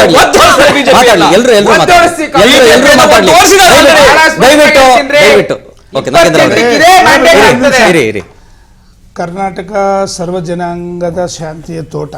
ಇಲ್ಲಿ ಜಾತಿಗಳ ವಿಷಯದಲ್ಲಿ ಯಾವುದೇ ಕಾರಣಕ್ಕೂ ದಯಮಾಡಿ ನಾವು ವೇದಿಕೆಗಳ ಮೇಲೆ ಕುಂತಂಥ ಸಂದರ್ಭದಲ್ಲಿ ಮೈಯೆಲ್ಲ ಎಚ್ಚರಿಕೆ ಇರಬೇಕು. ಮಾನ್ಯ ಮಿತ್ರರಿಗೆ ಒಂದು ಮಾತನ್ನು ಹೇಳ್ತಾ ಇದ್ದೀನಿ. ಈ 3 ಹಳ್ಳಿಗಳಲ್ಲಿ ಏನಿವತ್ತು ಜಮೀನನ್ನು ಅಕ್ವೈರ್ ಮಾಡಕ್ಕೆ ಹೊರಟಿದ್ದಾರೆ, ಆ ಭಾಗದಲ್ಲಿರ್ತಕ್ಕಂಥವರೆಲ್ಲ ಕೂಡ ಹಿಂದುಳಿದ ವರ್ಗದವರು ಅತಿ ಹೆಚ್ಚಿದ್ದಾರೆ ಅನ್ನೋ ದಯಮಾಡಿ. 3500 ಸಣ್ಣ ರೈತರಿದ್ದಾರಲ್ಲ, ಇದರಲ್ಲಿ ಹಿಂದುಳಿದಂಥ OBC ಜನಾಂಗದವರು ಮತ್ತು SC/ST ಜನಾಂಗ ಇದ್ದಾರೆ, ಜಾಸ್ತಿ ಇದ್ದಾರೆ. ದಯಮಾಡಿ ಅವ್ರ ಹತ್ರ ಎಲ್ಲ ಕೂಡ 10 ಎಕರೆ 10 ಕುಂಟೆ 15 ಕುಂಟೆ ನಂಬರ್ 1. ಹೌದು. ಎರಡನೇದು, ನೀವಿವತ್ತು ಒಳ್ಳೆ ನನಗೆ ಅವಕಾಶ ಕೊಟ್ಟಿದ್ದೀರಾ, ಮತ್ತೆ ರಾಧಾಕೃಷ್ಣ ಅಣ್ಣ ಕೂಡ ಅಲ್ಲಿ ನೋಡ್ತಿದ್ದಾರೆ. ನಾನಿರ್ತಕ್ಕಂಥದ್ದು ಗೋವಿಂದರಾಜನಗರದಲ್ಲಿ, ನಮ್ಮ ರಾಮನಗರದ ಜನ ಸಾಕಷ್ಟು ಜನ, ಬಿಡದಿ ಜನ ಗೋವಿಂದರಾಜನಗರದಲ್ಲಿ ಇದ್ದಾರೆ. ನಾನು ಅವ್ರನ್ನ ಕರೆದುಬಿಟ್ಟು, ಅಣ್ಣ ಒಂದು ಸ್ವಲ್ಪ ಹಿಂಗೆಲ್ಲಾದ್ರೂ ಡಿಬೇಟ್ಗಳಿಗೆ ಹೋದಾಗ ಮೂಲ ಅಂಶನ ಏನು ಅಂತ ತಿಳ್ಕೋಬೇಕು ಅಂತಂದ್ರೆ ಅವರು ಏಕ್ದಮ್ ಕಣ್ಣೀರು ಇಟ್ಕೊಂಡ್ರು. ಏನು ಕಾರಣ ಅಂತ ಕೇಳಿದೆ. ಬ್ರದರ್, ಈಗ ನೋಡಿ, ಒಂದು ಮಾತನ್ನು ಸ್ಪಷ್ಟವಾಗಿ ಹೇಳ್ತಾ ಇದ್ದೀನಿ, ಯಾವುದೇ ಮನುಷ್ಯನಿಗೆ ಅಣ್ಣ, ತಮ್ಮ, ದೊಡ್ಡಪ್ಪ, ಚಿಕ್ಕಪ್ಪ, ತಾತ, ಮುತ್ತಾತ, ನನ್ನ ಊರು, ನನ್ನ ಜಮೀನು, ಆಗಲೇ ಅಣ್ಣ ಹೇಳ್ತಿದ್ರು, ನಮ್ಮ ದೇವರು, ಊರಾಚೆ ಕಟ್ಟೆ, ನಂದೇ ಅಂತ ಸಂಸ್ಕೃತಿ, ನಂದೇ ಅಂತ. ಈಗ ನಾನು ಇಲ್ಲಿ ಅಣ್ಣ ತಮ್ಮದಿರ ಹತ್ರ ಜಗಳ ಆಡ್ಕೊಂಡ್ ಬಂದಿದ್ದೀನಿ. ತಿಂಗಳಿಗೆ ಹೋಗ್ಬೇಕು, ಬೆಳಿಗ್ಗೆ ಹೋದ್ರೆ ಸಂಜೆ ತನಕ ಕೆಲಸ ಮಾಡ್ಕೊಂಡ್ಬಂದು ಮನೇಲಿ ರಾತ್ರಿ ಹೊತ್ತು ಊಟ ಮಾಡಿ ಕೂತ್ಕೋಬೇಕು. ನೆನಪಾಗುತ್ತೆ ಭಾನುವಾರ, ಶನಿವಾರ, ಭಾನುವಾರ ಊರಿಗೆ ಹೋಗ್ಬೇಕು ಅಂತ ಹೇಳಿ, ನಮ್ಮ ದೊಡ್ಡಪ್ಪ ನೋಡ್ಬೇಕು, ನನ್ನ ಊರು ನೋಡ್ಬೇಕು, ನಂದೇನೇ ಕೆಲಸ ಆದ್ರೆ ನನ್ನೂರು ನನ್ನ ಕರೀತೆ, ಅಲ್ಲಿಗೆ ಹೋಗ್ಬೇಕು, ನೋಡ್ಬೇಕು, ನನ್ನ ಜನ ಮಾತಾಡ್ಸ್ಬೇಕು ಅಂತ. ಬಾಂಧವ್ಯಗಳು ಇವತ್ತು ನಮ್ಗೆ ಯಾವ ಮಟ್ಟಕ್ಕಾಗಿದೆ ಅಂತಂದ್ರೆ, ಇಂಥದನ್ನೇನಾದ್ರೂ ನಾವು ಕಳ್ಕೊಂಡ್ರೆ ನಾಳೆ ಬೆಳಿಗ್ಗೆ ನಾನು ನನ್ನೂರು ಅಂತಕ್ಕಂಥದ್ದು ಎಲ್ಲಿದೆ ಅನ್ನೋದನ್ನ ಅವರು ಈ ಕುಟುಂಬದ ವಿಚಾರದಲ್ಲಿ ಅವರ ಇದನ್ನ ಏನು ನೋವನ್ನ ತೋಡ್ಕೋತಾ ಇದ್ರು. ಮತ್ತೆ ಇನ್ನೊಂದು ಗಂಭೀರವಾದ ವಿಚಾರ ಮಿತ್ರರು ಮಾತಾಡ್ತಾ ಇದ್ರು. ಒಂದು ಸೆಕೆಂಡ್ ಸರ್, ಇದು ಯಾವ್ದಪ್ಪ, ಇಲ್ಲಿ ಯಾಕೆ ಪದೇ ಪದೇ ನಾನೊಂದು ಮಾತನ್ನ ಹೇಳ್ತಾ ಇರ್ತಕ್ಕಂಥದ್ದು, ಮಾನ್ಯ ಮುಖ್ಯಮಂತ್ರಿಗಳೇ, ನೀವಿರ್ತಕ್ಕಂಥ ಊರಲ್ಲೇನೆ ಯಾಕೆ ಇದಾಗಬೇಕು? ಆಗಲೇ ಮಿತ್ರರು ಕೂಡ ಹೇಳ್ತಿದ್ರು, ಬೆಂಗಳೂರು ಸುತ್ತಮುತ್ತಲು ಅಭಿವೃದ್ಧಿ ಆಗಬೇಕು ಅಂತ ಹೇಳಿದ್ದೀರಲ್ಲ, ಸುತ್ತಮುತ್ತಲು ಬೇಕಾದಷ್ಟು ಜನಗಳು ನಾವು ಲ್ಯಾಂಡ್ ಕೊಡ್ತೀವಿ ಅಂತಿದ್ದಾರಲ್ಲ, ನೀವು ಫಲವತ್ತಾದಂಥ ಭೂಮಿಯನ್ನು ನೀವು ಇವತ್ತು ತಗೊಳ್ಳೋದೇ ಆದ್ರೆ, ನೀವು ಪದೇ ಹೇಳ್ತಾ ಇದ್ದೀರಾ 80% ರೈತರು ಓಕೆ ಕೊಟ್ಟಿದ್ದಾರೆ ಅಂತ ಹೇಳಿ. ಎಷ್ಟು ಜನ ಹೋಗಿ ನಿಮ್ಮ ಅಧಿಕಾರಿಗಳು ಎಷ್ಟು ಬಾರಿ ಅಲ್ಲಿ ಮೀಟಿಂಗ್ ಮಾಡಿ, ನಿಮ್ಮ DC ಆಗಿರ್ಬೋದು, ಅಲ್ಲಿರ್ತಕ್ಕಂಥ ಸಂಬಂಧಪಟ್ಟ ಅಧಿಕಾರಿಗಳು ಎಷ್ಟು ಸಭೆಗಳು ನಡೆಸಿ, ಯಾರ ಹತ್ರ ಒಪಿನಿಯನ್ ತಗೊಂಡು ಅಲ್ಲಿ ಅವರ ಪತ್ರಗಳನ್ನ ನಾವು ಇಂತಿಂತ ಜಮೀನು ನಾವು ಕೊಡ್ತಾ ಇದ್ದೀವಿ ಅಂತ ಹೇಳ್ಬಿಟ್ಟು ಅವ್ರ ಹತ್ರ ಲೆಟರ್ಗಳು ತಗೊಂಡ್ ಬಂದಿರಾ? ದಯಮಾಡಿ ತವೇತ್ಗೆ ಮುಂದೆ ಕೂರ್ಸ್ಕೊಂಡು ತೋರಿಸ್ಬಿಡ್ಬೋದಲ್ಲ, ಇಷ್ಟು ಜನ ರೈತರ ನಾವು ತಗೊಂಡಿದ್ದೀವಿ ನೋಡ್ರಿ, ನಮಗೆ ಇದನ್ನ ಅವ್ರ ಹತ್ರ ಆದೇಶ ಪತ್ರ ಅಂತ ಹೇಳಿ. ಇವತ್ತಿನವರೆಗೂ ಕೂಡ ಅಲ್ಲಿ ಅಧಿಕಾರಿಗಳೇ ಹೋಗಿಲ್ಲ. ಮತ್ತೆ ಇನ್ನೊಂದು ದುರಂತ ಅಂತಂದ್ರೆ, ಈಗ ತಾನೇ ಜಸ್ಟ್ ಒಂದು 10 ನಿಮಿಷ ಮೊದಲು ನಾನು ನಿಮ್ಮ ಇದಕ್ಕೆ ಚಾನಲ್ ಬರೋಕ್ಕಿಂತ ಮುಂಚೆ ಮನೆ ಜಾರಕಿಹೊಳಿಯವರು ಒಂದು ಸ್ಟೇಟ್ಮೆಂಟ್ ನೋಡ್ಕೊಂಡ್ ಬಂದೆ. ಈ ಯೋಜನೆ ಇದು ಸರ್ಕಾರಕ್ಕೆ ಹೊರೆ ಆಗಬಾರದು, ಇದರಿಂದ ಮೀಟಿಂಗ್ ಅಲ್ಲಿ ನಾವು ಮಾತಾಡ್ತೀವಿ ಇದ್ರ ಬಗ್ಗೆ ಮಾಡಿ. ಈ ಯೋಜನೆ ಹಠ ಹಿಡಿದು ಮೀಟಿಂಗ್ ಅಲ್ಲಿ ಮಾತಾಡ್ತೀನಿ ಅಂತಂದ್ರು. ಈ ಯೋಜನೆ ಏನಾದ್ರೂ ನಮಗೆ ಹೊರೆ ಅಂತಕ್ಕಂಥ ಅಂದ್ರೆ, ರೈತರನ್ನ ಎದುರಾಕೊಂಡು ನಾವೇನಾದ್ರೂ ಮಾಡೋದಾದ್ರೆ ಮುಂದಿನ ದಿನಗಳಲ್ಲಿ ನಮ್ಗೆ ಸಮಸ್ಯೆ ಆಗ್ತದೆ. ಯಾಕೆ ನೀವು ಈ ಸಣ್ಣ ವಿಷಯಕ್ಕೆ ಇಡೀ ರಾಜ್ಯವನ್ನು ಎದುರಾಕೋತಾರೆ ಅಂತಕ್ಕಂಥ ಸೂಕ್ಷ್ಮ ಅಂತ ಒಂದು ಮಾತನ್ನು ಹೇಳಿದ್ರೆ, ಹಾಗಾದ್ರೆ ಆಡಳಿತ ಪಕ್ಷದಲ್ಲೇ ಭಿನ್ನ ರಾಗಗಳು, ಅಪಸ್ವರಗಳು ಬರ್ತಾ ಇದೆ, ಇದರಿಂದ ಡ್ಯಾಮೇಜ್ ಆಗುತ್ತೆ ನಮಗೆ ಅಂತಕ್ಕಂಥದ್ದು. ರಾಜ್ಯದಲ್ಲಿ ನೀವು ಯಾರನ್ನೇ ಎದುರಾಕೊಳ್ಳಿ, ರೈತರನ್ನ ಎದುರಾಕೊಂಡಿರ್ತಕ್ಕಂಥ, ಆಗ್ಲೇ ಅಣ್ಣ ಹೇಳ್ತಿದ್ರು, ರೈತರನ್ನ ಎದುರಾಕೊಂಡಿರ್ತಕ್ಕಂಥ ಸರ್ಕಾರಗಳು ಇವತ್ತಿನವರೆಗೂ ಯಾವುದು ಉಳಿದಿಲ್ಲ ಅನ್ನೋದು ಸ್ಪಷ್ಟ. ದಯಮಾಡಿ ಅಲ್ಲಿರ್ತಕ್ಕಂಥ ರೈತರಿಗೆ ಅಷ್ಟು ಜನ 472 ದಿನ ಕೂಡ ಇವತ್ತಿಗೂ ಸ್ಟ್ರೈಕ್. ಇವತ್ತು ನೋಡಿದ್ರಿ ಎಂತೆಂತ ಸಂಘಟನೆಗಳ ಜೊತೆಲಿ ಬಂದಿದೆ ಅವ್ರಿಗೋಸ್ಕರ ಅಂತ ಹೇಳಿ. ಆದ್ರೆ ನಾವು ತಿನ್ನೋ ಅನ್ನ ಉಳಿಸ್ಕೋಬೇಕಾಗುತ್ತೆ ಮೊದಲು. ಇವತ್ತು ಟೆಕ್ನಾಲಜಿ ಸಾಕಷ್ಟು ಬೆಳವಣಿಗೆ, ನಾನು ಹೇಳಿದೆ 2006ರಿಂದ 2026 ತನಕ ಏನೇನು ಮೂಲಭೂತ ಸೌಕರ್ಯಗಳು ಬೇಕು ಅಂತಕ್ಕಂಥದನ್ನ. ಸರ್, ಒಂದೇ ಒಂದು ಮಾತು ಹೇಳ್ತೀನಿ, ಭೈರವಂಗ್ಲ ಏನಾದ್ರೂ ಕೆರೆ ಇದಾದ್ರೆ, ರಾಧಾಕೃಷ್ಣಣ್ಣ ನಿಮ್ಗೊಂದು ಪ್ರಶ್ನೆ ಇದೆ, ಭೈರವಂಗ್ಲ ಕೆರೆ ಏನಾದ್ರೂ ನೀವು ಈ ರೀತಿ ಕಲುಷಿತ ಆದ್ರೆ ಕುಡಿಯೋ ನೀರು ಎಲ್ಲಿಂದ ತರ್ತೀರಾ ನೀವು? ದಯಮಾಡಿ ನೀವು ಉತ್ತರ ಕೊಡಿ. ರಾಧಾಕೃಷ್ಣ ಅವರೇ. ಸರ್, ಈಗ ನೀವು ಒಂದು ಕ್ಲಾರಿಟಿ ನಿಮ್ಗೆ ಸರಿಯಾಗಿ ಕೊಟ್ಟಿಲ್ಲ, ಮಾಹಿತಿ ಕೊಟ್ಟಿಲ್ಲ. ಕಂಚಕಾನಹಳ್ಳಿ ಭೈರವಂಗ್ಲ ಪಂಚಾಯತಿಗೆ ಆ ಋಷಭಾವತಿ ನೀರು ಹರಿಯೋದು 2 ಊರಿಗೆ. ಹೌದು. ಚಿಕ್ಕಬೈರಮಂಗ್ಲ, ಕೆಂಪೇನಪಳ್ಳಿಯ 2 ಗ್ರಾಮಕ್ಕೆ ಮಾತ್ರ ಅದು ನೀರು ಹರಿಯೋದು. ಮಿಕ್ಕದ್ದು ಸೊಂಟೇನಹಳ್ಳಿ ಪಂಚಾಯತಿ, ಕೋಳನಹಳ್ಳಿ ಪಂಚಾಯತಿ, ಚೀಲೂರು ಪಂಚಾಯತಿ ಮೂಲಕ ಕನಕಪುರಕ್ಕೆ ಹೋಗುತ್ತೆ ನೀರು. ದಯವಿಟ್ಟು ಅದು ಗಮನದಲ್ಲಿ ಇಟ್ಕೊಳ್ಳಿ. ಕಂಚಕಾನಹಳ್ಳಿ ಪಂಚಾಯತಿಗೆ 1 ಡ್ರಾಪ್ ನೀರು ಬರಲ್ಲ ಅದು. ಆಯ್ತಾ ಸರ್? ಒಂದ್ ನಿಮಿಷ, ನಾನೊಂದು ಪಾಯಿಂಟ್ ಕೊಡ್ತೀನಿ. ಈಗ 500 ಎಕರೆ ಭೂಸ್ವಾಧೀನಕ್ಕೆ ಮಣ್ಣಳ್ಳಿ ಆಗಿರ್ಬೋದು, ಕೆಂಪೇನಪಳ್ಳಿ ಆಗಿರ್ಬೋದು, ವಡರಳ್ಳಿ ಸರ್ವೆ ನಂಬರ್ ಆಗಿರ್ಬೋದು, ವಿರೋಧ ಇಲ್ಲ ಸರ್? ಅಲ್ಲಿ ವಿರೋಧ ಕೊಟ್ಟಿದಲ್ಲ ಸರ್? ಖಂಡಿತ ರೈತರುಗಳು ವಿರೋಧ ಮಾಡ್ತಿಲ್ಲ. ಮತ್ತೆ ಇನ್ನೊಂದು, ಒಂದೇ ತಾಲೂಕ್ನವರಾದ್ರೆ ನಾವು ಆರವಳ್ಳಿ ಇರುವಂತ ರೈತರು ಕಷ್ಟ ಬಿದ್ದು, ಕನಕಪುರ ಆರವಳ್ಳಿ ಭಾಗದಂತ ರೈತರು ರೊಟ್ಟಿ ತೊಳೆದು, ನೀರ್ ಕುಡಿದು, ಗಂಜಿ ಕುಡಿದ್ರು ಭೂಮಿ ಉಳಿಸ್ಕೊಳ್ಳಿ, ದೊಡ್ಡ ಚಿನ್ನದ ಬೆಲೆ ಬರ್ತದೆ. ಇಲ್ಲಿ ಭೂಮಿನ ಮಾರ್ಕೊಬಿಡಿ ಅಂತಂದ್ರೆ ಅವ್ರ ರೈತರು ನಾವ್ಯಾರು ಸರ್? ಮತ್ತೀಗ ನಾವು ಅವರು ದಾಯಾದಿಗಳ ಸರ್ ನಾವು? ಸರ್, ನಾನು ಸ್ಪಷ್ಟವಾಗಿ ಕೂಲಂಕುಷವಾಗಿ ಹೇಳ್ತೀನಿ ಕೇಳಿ ಸರ್. ಈ ಪ್ರಾಜೆಕ್ಟ್ ಏನಾದ್ರು ಮಾಡಿದ್ರೆ ರೈತರ ಸಮಾಧಿ ಮೇಲೆ ನಿಮ್ಗೆ ACT ಮಾಡ್ಬೇಕಾಗುತ್ತೆ ಹೊರತು ರೈತರ ಒಪ್ಸು ನೀವು ಯಾವುದೇ ಕಾರಣಕ್ಕೂ ಮಾಡಕ್ಕಾಗಲ್ಲ ಸರ್. ಇವಾಗ ಬೆಂಗಳೂರು ಪರಿಸ್ಥಿತಿ ಏನಾಗಿದೆ, ಸಗಣಿ ಗೋಮೂತ್ರನ ಯಾರೊಬ್ರು ತೀರ್ಕೊಂಡ್ರೆ ಮನೆ ಗುರುಪ್ರವೇಶಕ್ಕೆ ಊರಿಂದ ತಗೋವಂತ ಪರಿಸ್ಥಿತಿ ಬಂದಿದೆ. ನಾಳೆ ಡಬ್ದಲ್ಲಿ ಇಟ್ಟು ಮಾರ್ಬೇಕಾಗುತ್ತೆ ಸರ್. ಈಗ ಅವರು ACT ಮಾಡ್ತೀನಿ ಅದ್ ಮಾಡ್ತೀನಿ ಸರ್, ಇಲ್ಲಿ 1 ಲಕ್ಷ ಗೋಮಾತೆಗಳಿದಾವಲ್ಲ, ಕಸಾಯಖಾನೆ ಹೊಡೆದ್ಬಿಡೋದ ಸರ್ ಏಕಾಏಕಿ. ನಾವು ಹುಟ್ಟಾಗ 9 ತಿಂಗಳು ತಾಯಿ ಹಾಲು ಬಿಟ್ರೆ ನಾವು ಸಾಯೋ ತನಕ ಕುಡಿಯೋದೇ ಗೋಮಾತೆ ಹಾಲು. ಅವಳಿಗೆ ಬೆಲೆನೇ ಇಲ್ವಾ ಸರ್? ಅವಳಿಗೆ ನಮ್ಮ ಕಷ್ಟ, ನಮ್ಮ ರೈತನ ಉಳೋತಾವಿಂದ ಹಿಡಿದು ಕೊನೆಗೆ ರೈತನ ಉರೋತ ಗಂಟ ಅವು ನಮ್ಗೆ ಸಹಕಾರ ಮಾಡ್ತಾವಲ್ಲ, ದುಡ್ಗೆ ಮಾರ್ಕೊಬಿಡ ಸರ್. ದುಡ್ಡೇ ಮುಖ್ಯನಾ? ಮನುಷ್ಯನ್ ದುಡ್ಡೇ ಮುಖ್ಯ, ಅಭಿವೃದ್ಧಿ ಮುಖ್ಯ ಸರ್. ಎಲ್ಲಾ ಕಾಂಟ್ರಾಕ್ಟ್ ಕಾರ್ಡ್ ಮಾಡ್ಬಿಟ್ರೆ ಬೆಳ್ಕೊಂಡ್ ತಿನ್ನಕ್ ಏನ್ ಮಾಡ್ತಾರೆ ಸರ್ ನೀವು ಬೆಂಗಳೂರವರು? KRS ಕಥೆ ಏನಾಗಿದೆ ಸರ್? ಈಗ ಎಷ್ಟಡಿ ನೀರ್ ಐತೆ ಬೆಂಗಳೂರು ಕುಡಿಯಕ್ ನೀರು ವ್ಯವಸ್ಥೆ ಮಾಡಿ ಫಸ್ಟ್ ದಯವಿಟ್ಟು. ದಿನ ಮಳೆ ಉಯ್ದು ಗುಂಡಿಗೆ ಬಿಸಿ ಸಾಯ್ತಿದಾರಲ್ಲ ಅವ್ರಿಗೆ ಒಳ್ಳೆ ಇದ್ಕೊಡಿ. ವಲಸಿಗರನ್ನ ತಡೆ ಹಿಡಿಯೋರು ಫಸ್ಟ್. ಬಾಂಗ್ಲಾದಿಂದ ಬಂದಿರೋರು, ನಾವು ಉತ್ತರ ಕರ್ನಾಟಕದಿಂದ ಬಂದಿರೋರ್ಗೆ ಅಲ್ಲಿ ಪರ್ಯಾಯ ವ್ಯವಸ್ಥೆ ಮಾಡ್ಕೊಡಿ. ಕುಮಾರಸ್ವಾಮಿ ಮಾಡಿದ್ರು ಅಂತ ಹೇಳ್ತಿರಲ್ಲ, ಕುಮಾರಸ್ವಾಮಿ ಮಾಡಿದಾಗ ನಾನು ಯಾವ್ದೇ ಪಕ್ಷದ ಪರವಾಗಿ ಮಾತಾಡ್ತಿಲ್ಲ. ಕುಮಾರಣ್ಣ ಮಾಡಿದಾಗ ಇದೇ ಕೃಷ್ಣಾಗೆ ರೈತರುಗಳು ಬೇಡ ಅಂದಾಗ ಟೀ ಕಾಫಿ ಕೊಟ್ಟು ಕುಣ್ಸಿ ಏನ್ ನಿಮ್ಮ ಆವಲ್ ಅಂದಾಗ ಒಬ್ರು ರೈತ ಮಹಿಳೆ ಸರಗಡಿದ್ದಾಳೆ. ದಯವಿಟ್ಟು ನೀವು ಇದನ್ನ ಮಾಡ್ಬೇಡಿಯಪ್ಪ, ಇದ್ರಿಂದ ನಾವು ಜೀವನ ಮಾಡ್ತಿದ್ದ. ಕುಮಾರಣ್ಣ ಈ ಪ್ರಾಜೆಕ್ಟ್ ಮಾಡಲ್ಲ ಅಂದ್ರು, ಆದ್ರೂ ಕುಮಾರಣ್ಣ ಒಂದು ತಪ್ಪು ಮಾಡಿದೆ, ರೆಡ್ ಝೋನ್ ಕ್ಯಾನ್ಸಲ್ ಮಾಡಿಲ್ಲ. ಕುಮಾರಣ್ಣ 2000 ತಿರ್ಗಾ ಮುಖ್ಯಮಂತ್ರಿ ಮಾಡ್ಬೋದಾಗಿತ್ತಲ್ಲ, ಯಾಕೆ ಎತ್ತಲಿಲ್ಲ? ಈ ಭಾಗದ ಶಾಸಕರಿಗೆ ನಮ್ಗೆ ಅಪಾರವಾದ ಗೌರವ ಇದೆ. ಬಾಲಕೃಷ್ಣ ಅವರು ಅವತ್ತು ಕುಮಾರಸ್ವಾಮಿ ಜೊತೆ ಕಂಟಿನ್ಯೂಸ್ 2006 2013 MLA ಆಗಿದ್ರಲ್ಲ, ಅವತ್ತು ಯಾಕೆ ಬ್ಯಾಕ್ ಬೀಸ್ಲಿಲ್ಲ? ಇವತ್ತು ನಿಮ್ಮ ಮಂತ್ರಿಗಿರಿಗಾಗಿ ನಿಮ್ ಪದವಿಗಾಗಿ ರೈತರ ಇಲ್ಲ ಅಂತ ಹೇಳ್ತಿರಲ್ಲ, ನಿಮ್ಗೆ ಎಷ್ಟು ಮಾನವೀಯತೆ ಇದೆ? ಮಾನವೀಯತೆ ಮೌಲ್ಯಗಳನ್ನ ಅಳವಡಿಸ್ಕೋಬೇಕು. Fine fine fine.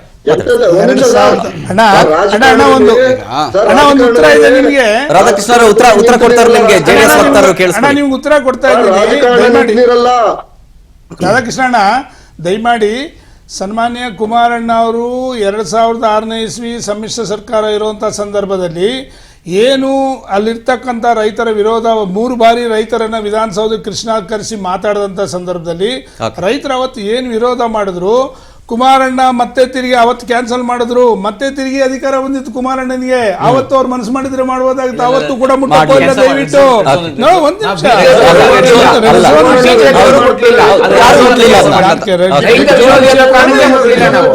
ಕಾರಣಕ್ಕೂ ಅವತ್ತು ಕೂಡ ಅವಕಾಶ ಇತ್ತು.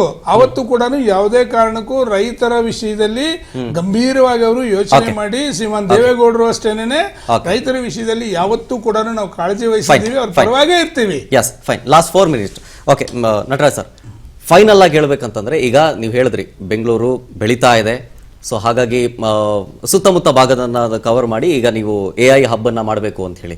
ಈಗ ಒಂದು ಏನಂತಂದ್ರೆ, ಈಗ ರೈತರೇ ಹೇಳಿದಂತ ಒಂದು ಎಕ್ಸಾಂಪಲ್, ಬೆಂಗಳೂರಿನಲ್ಲಿ ಇಷ್ಟೊಂದು ಸಮಸ್ಯೆ ಇದಾವೆ, ಜನ ಒದ್ದಾಡ್ತಿದ್ದಾರೆ, ಟ್ರಾಫಿಕ್ ಸಮಸ್ಯೆ ಇದೆ, ಗುಂಡಿ ಸಮಸ್ಯೆ ಇದೆ, ಮಳೆ ಬಂದ್ರೆ ನೀರು ನಿಂತ್ಕಂತದೆ. ಈ ವಿಚಾರವನ್ನ ಮುಂದಿಟ್ಕೊಂಡು ಈ ಹಿಂದೆ DK ಶಿವಕುಮಾರ್ ಅವ್ರನ್ನ ಕೇಳದಂತ ಸಂದರ್ಭದಲ್ಲಿ ದೇವರೇ ಕಾಪಾಡಬೇಕು ಅನ್ನುವಂತ ಒಂದು ವರ್ಡ್ ಹೇಳ್ಬಿಟ್ಟಿದ್ರು. ಕರೆಕ್ಟ್. ಈಗ ನೆಕ್ಸ್ಟ್ ನೀವು ಈ ಬಿಡದಿ ಸಮೀಪ AI ಹಬ್ ಮಾಡಿ ಹಂಗೆ ಬೆಳ್ಕೊಂಡು ಹೋಗ್ತಾ ಇನ್ನೂ ಅಲ್ಲೂ ಸಮಸ್ಯೆ ಆಗೋದ್ರೆ ಆಗ್ಲೂ ದೇವರೇ ಕಾಪಾಡಬೇಕು ಅಂತ ಅನ್ಬಿಟ್ರೆ ಅಂತ ಒಂದು ಭಯ ಇದ್ದೇ ಇರ್ತದೆ. ಅದಕ್ಕೆ ನಾನು ಹೇಳಿದ್ದು, ಯಾಕೆ ಬಿಡದಿನೇ ಬೇರೆ ಜಾಗ ಇದೆ, ಬೇರೆ ಬೇರೆ ಜಾಗ, ದಾವಣಗೆರೆ ಇದೆ, ಬೆಳಗಾವಿ ಇದೆ,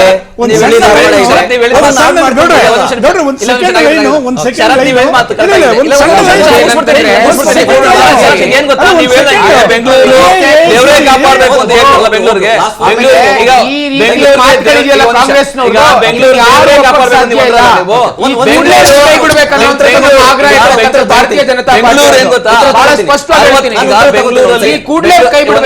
60 ಲಕ್ಷ ಪಾಪ್ಯುಲೇಷನ್ ಇದ್ದಂತ ಬೆಂಗಳೂರಿಗೆ ಇನ್ಫ್ರಾಸ್ಟ್ರಕ್ಚರ್ 110 ಹಳ್ಳಿಗಳನ್ನ ಸೇರಿಸಿ TMC ಸೇರಿಸಿ CMC ಸೇರಿಸಿ 800 ಸ್ಕ್ವೇರ್ ಕಿಲೋಮೀಟರ್ ಮಾಡಿದ್ರಲ್ಲ, ವೈಜ್ಞಾನಿಕವಾಗಿ ಕುಡಿಯೋ ನೀರು, ರಸ್ತೆ, ಒಳಚರಂಡಿ, ವಿದ್ಯುತ್ ಕಲ್ಪಿಸಲಿಲ್ಲ ಆಗಿನ ಸರ್ಕಾರ.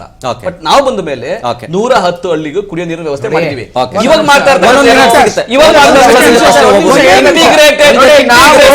ಇಂಟಿಗ್ರೇಟೆಡ್ ಟೌನ್ಶಿಪ್ ಅಂದಾಗ ಅಲ್ಲಿ ರಸ್ತೆಗಳು 20 ಅಡಿ 30 ಅಡಿ ರಸ್ತೆ ಇರಲ್ಲ, 100 ಅಡಿ 120 ಅಡಿ 160 ಅಡಿ ರಸ್ತೆಗಳು ಇರ್ತವೆ. ಎರಡನೇದು 30% ಬ್ರೀತಿಂಗ್ ಸ್ಪೇಸ್ ಇರುತ್ತೆ. ಅಂದ್ರೆ ಕೆರೆಗಳು, ಪಾರ್ಕ್ಗಳು, ಬೇರೆ ಸಮುದಾಯಕ್ಕೋಸ್ಕರ 30% ಜಾಗಗಳನ್ನ ಬಿಡ್ತಾರೆ. ಈಗ ಕ್ವಿನ್ ಸಿಟಿ ಆಗ್ಬಹುದು, ಏರೋ ಸಿಟಿ ಆಗ್ಬಹುದು, 100% ಆಗದು 10% ಇಲ್ಲ ಕ್ವಾಂಟಮ್ ಸಿಟಿ ಆಗ್ಬಹುದು, ಅಥವಾ ಇದು AI ಸಿಟಿ ಬಿಡ್ತಿದ್ದು AI ಸಿಟಿ ಆಗ್ಬಹುದು. ಆ ರೀತಿ ಅಭಿವೃದ್ಧಿ ಆಗ್ತದೆ ಹೊರತು ಈ ಬೆಂಗಳೂರು ತರ ಕಂಜೆಷನ್ ಅಲ್ಲ. ಇದು ಪ್ಲಾನ್ಡ್ ಸಿಟಿಗಳಾದ್ರಿಂದ ಇವು ಅತ್ಯಂತ ಅದ್ಭುತವಾಗಿರ್ತವೆ. ಕನೆಕ್ಟಿವಿಟಿ ಕೂಡ ನಾವು ಕನೆಕ್ಟಿವಿಟಿ ಕೂಡ ಆಗ್ತವೆ. ಕರ್ನಾಟಕದಲ್ಲಿ 9 ವರ್ಷದ ಅಧಿಕಾರಕ್ಕೆ ಇದ್ದಂತ ಪಾರ್ಟಿ ನಾವು ಒಂದೇ ಒಂದು ದಿವಸ ಕೂಡ ಈ ಬಿಡದಿ ಟೌನ್ಶಿಪ್ ಪ್ರಾಜೆಕ್ಟ್ ಅನ್ನು ತಗೊಂಡಿಲ್ಲ. ಯಾಕೆ ಅಂತಂದ್ರೆ ಇದು ರೈತ ವಿರೋಧಿ ಅನ್ನುವಂಥದ್ದು. ಅಭಿವೃದ್ಧಿನೇ ಮಾಡಿಲ್ಲ ನೀವು. ಹಾಗಾಗಿ ಯಾವತ್ತೂ ಈ ಅಭಿವೃದ್ಧಿನೇ ಕೂಡಲೇ ಮಾಡಿಲ್ಲ. ಕಾಂಗ್ರೆಸ್ ಸರ್ಕಾರ ಕೈ ಬಿಡಬೇಕು. ರೈತ ವಿರೋಧಿ, ಒಕ್ಕಲಿಗರ ವಿರೋಧಿ, ಹಿಂದುಳಿದವರ ವಿರೋಧಿ, ಬಹಳ ಸ್ಪಷ್ಟವಾಗಿ ಹೇಳ್ತೀವಿ. ರೈತ ವಿರೋಧಿ ಕೈ ಬಿಡಬೇಕು. ಬಹಳ ಸ್ಪಷ್ಟ ಹೇಳ್ತೀನಿ. ಇದನ್ನ ಏನಾದ್ರು ಮಾಡಿದ್ರೆ ರೈತರು ದಂಗೆ ಏಳ್ಬೇಕು ಅಂತ ಕರೆ ಕೊಡ್ತಾ ಇದ್ದೀನಿ ಸರ್ಕಾರ ವಿರುದ್ಧ. ರಾಧಾಕೃಷ್ಣ ಅವರೇ, ದಂಗೆ ಏಳ್ರಿ ಸರ್ಕಾರ ವಿರುದ್ಧ. ಕರ್ನಾಟಕ ವಿರೋಧಿ, ಸರ್, ಒಂದು- ಬಿಜೆಪಿ ಕರ್ನಾಟಕ ವಿರೋಧಿ, ಒಂದು- ಬಡವರ ವಿರೋಧಿ. ಅದು ಇಷ್ಟ ತನಕ ಮತ್ತೆ ಅನೇಕ ಇಂತಹ ಒಂದು ಹೊಸ ರೀತಿಯಾದಂತ ಡೆವಲಪ್ಮೆಂಟ್ಗಳನ್ನ ತರ್ತೀವಿ ಅಂತ ಹೇಳ್ತಿದ್ದೀರಲ್ಲ, ಇತ್ತೀಚಿನ ದಿನಗಳಲ್ಲಿ ಕಾಂಗ್ರೆಸ್ ಸರ್ಕಾರದಲ್ಲಿ ಯಾವ ಕಂಪನಿಗಳು ರಾಜ್ಯ ಬಿಟ್ಟು ಹೊರ ರಾಜ್ಯಕ್ಕೆ ಹೋಗ್ಬಿಟ್ಟು ಇವತ್ತು ಅಲ್ಲಿ ಸ್ಥಾಪನೆ ಮಾಡ್ಕೊಂಡು ನಿಮ್ ಕೈಲಿ ಮೂಲಭೂತ ಸೌಕರ್ಯ ಕೊಡಕ್ಕಾಗಲ್ಲ ಅಂದಾಗ ಯಾರು ಬಿಟ್ಟೋದ್ರು ಅಂತಕ್ಕಂಥದ್ದು ಒಂದು. ಉದ್ಯಮಿಗಳಿಗೆ ಏನಂತ ಉತ್ತರ ಕೊಟ್ರಿ? ಇರೋಂಗಿದ್ರೆ ನಮಗೆ ರಸ್ತೆ ಇವೆಲ್ಲ ಇಲ್ಲ, ಮೂಲಭೂತ ಸೌಕರ್ಯಗಳು ಇಲ್ಲ ಅಂದಾಗ ಇರೋಂಗಿದ್ರೆ ಇರಿ, ಬಿಟ್ಟೋಗಿ ಅಂದಿದ್ಯಾರು? ನೋಡಿ, ಒಂದು ಮಾತನ್ನ ಹೇಳ್ತೀನಿ, ದ್ವಂದ್ವ ನಿಲುವನ್ನ ಕೇವಲ ಜನಗಳನ್ನ ಕಣ್ಣೊರ್ಸ್ತಕ್ಕಂತ ಮಾತುಗಳಾಡಿದ್ರೆ ಯಾರು ಒಪ್ಪೋದಿಲ್ಲ. ಸತ್ಯಾಂಶವನ್ನ ಕಣ್ಣು ಮುಂದೆ ನೋಡ್ತಾ ಇದ್ದಾರೆ. ಬಂದಿರ್ತಕ್ಕಂಥವ್ರಿಗೆ ನೀವು ಕಾರ್ಖಾನೆಗಳು ಮಾಡಕ್ ಕೊಡ್ಲಿಲ್ಲ, ಬಿಡದಿಲೇ ಮಾಡಬೇಕು ಅಂತಕ್ಕಂಥದ್ದು ಯಾವ ಮುಖ್ಯಮಂತ್ರಿಗಳ ಜಾಗ ಇದೆ ಅವ್ರ ಜಾಗದಲ್ಲಿ ಮಾತ್ರ ನೋಡೋಣ ಏನಾಗುತ್ತೆ ಅಂತ. ಈಗ ರೈತರು ಪ್ರೊಟೆಸ್ಟ್ ಮಾಡೋದಕ್ಕೆ ಮುಂದಾಗಿದ್ದಾರೆ, ನೋಡೋಣ ಏನಾಗುತ್ತೆ ಅಂತ ಹೇಳಿ. ಥ್ಯಾಂಕ್ ಯು ಎಲ್ಲ ವಕ್ತಾರರಿಗೆ, ಥ್ಯಾಂಕ್ ಯು ಸೋ ಮಚ್. ಹಾಗೆ ಥ್ಯಾಂಕ್ ಯು ರಾಧಾಕೃಷ್ಣ ಅವರೇ, ರೈತರಿಗೆ ಥ್ಯಾಂಕ್ ಯು ಸೋ ಮಚ್. ನೋಡೋಣ ಏನಾಗುತ್ತೆ ಅಂತ ಹೇಳಿ. ಈಗ ಪಾದಯಾತ್ರೆ ಮಾಡೋದಕ್ಕೆ ಮುಂದಾಗಿದ್ದಾರೆ, ಜೊತೆಗೆ ವಿರೋಧ ಭಾರಿ ವ್ಯಕ್ತವಾಗ್ತಾ ಇದೆ. ಎಚ್ ಡಿ ಕುಮಾರಸ್ವಾಮಿ ಅವರು ರೈತರ ಪರವಾಗಿ ಇದ್ದು ಪ್ರೊಟೆಸ್ಟ್ ಮಾಡೋದಕ್ಕೆ ಮುಂದಾಗಿರೋದ್ರಿಂದಾಗಿ ನಾಳೆ ನಾಡಿದ್ನಲ್ಲಿ ಏನೇನಾಗುತ್ತೆ ಅಂತೇಳಿ ಕಾಂಗ್ರೆಸ್ ವಕ್ತಾರರು ಹೇಳ್ತಾ ಇದ್ರು ಈಗಷ್ಟೇ. ಮನವೊಲಿಸಿ ನಾವು ಮಾಡೇ ಮಾಡ್ತೀವಿ ಅಂತ ಹೇಳಿ. ಸೊ ನೋಡೋಣ ಮುಂದಿನ ದಿನದಲ್ಲಿ ಉಳಿದಿರುವಂತ ರೈತರು ಏನು 15% 20% ಉಳ್ಕೊಂಡಿದ್ದಾರೆ ವಿರೋಧ ವ್ಯಕ್ತಪಡಿಸ್ತಿದವರು ಅಂತ, ಅವ್ರು ಒಪ್ಕೋತಾರ ಇಲ್ವಾ ಅಂತ ಹೇಳಿ. ಇದಿಷ್ಟು ಇವರೆಗಿನ ಸುದ್ದಿ ನೋಡ್ತಾರೆ ರಾಜ್ ನ್ಯೂಸ್ ಕನ್ನಡ, ಜನಸೇವೆಗೆ ನಾವು ಸದಾ ಸಿದ್ಧ.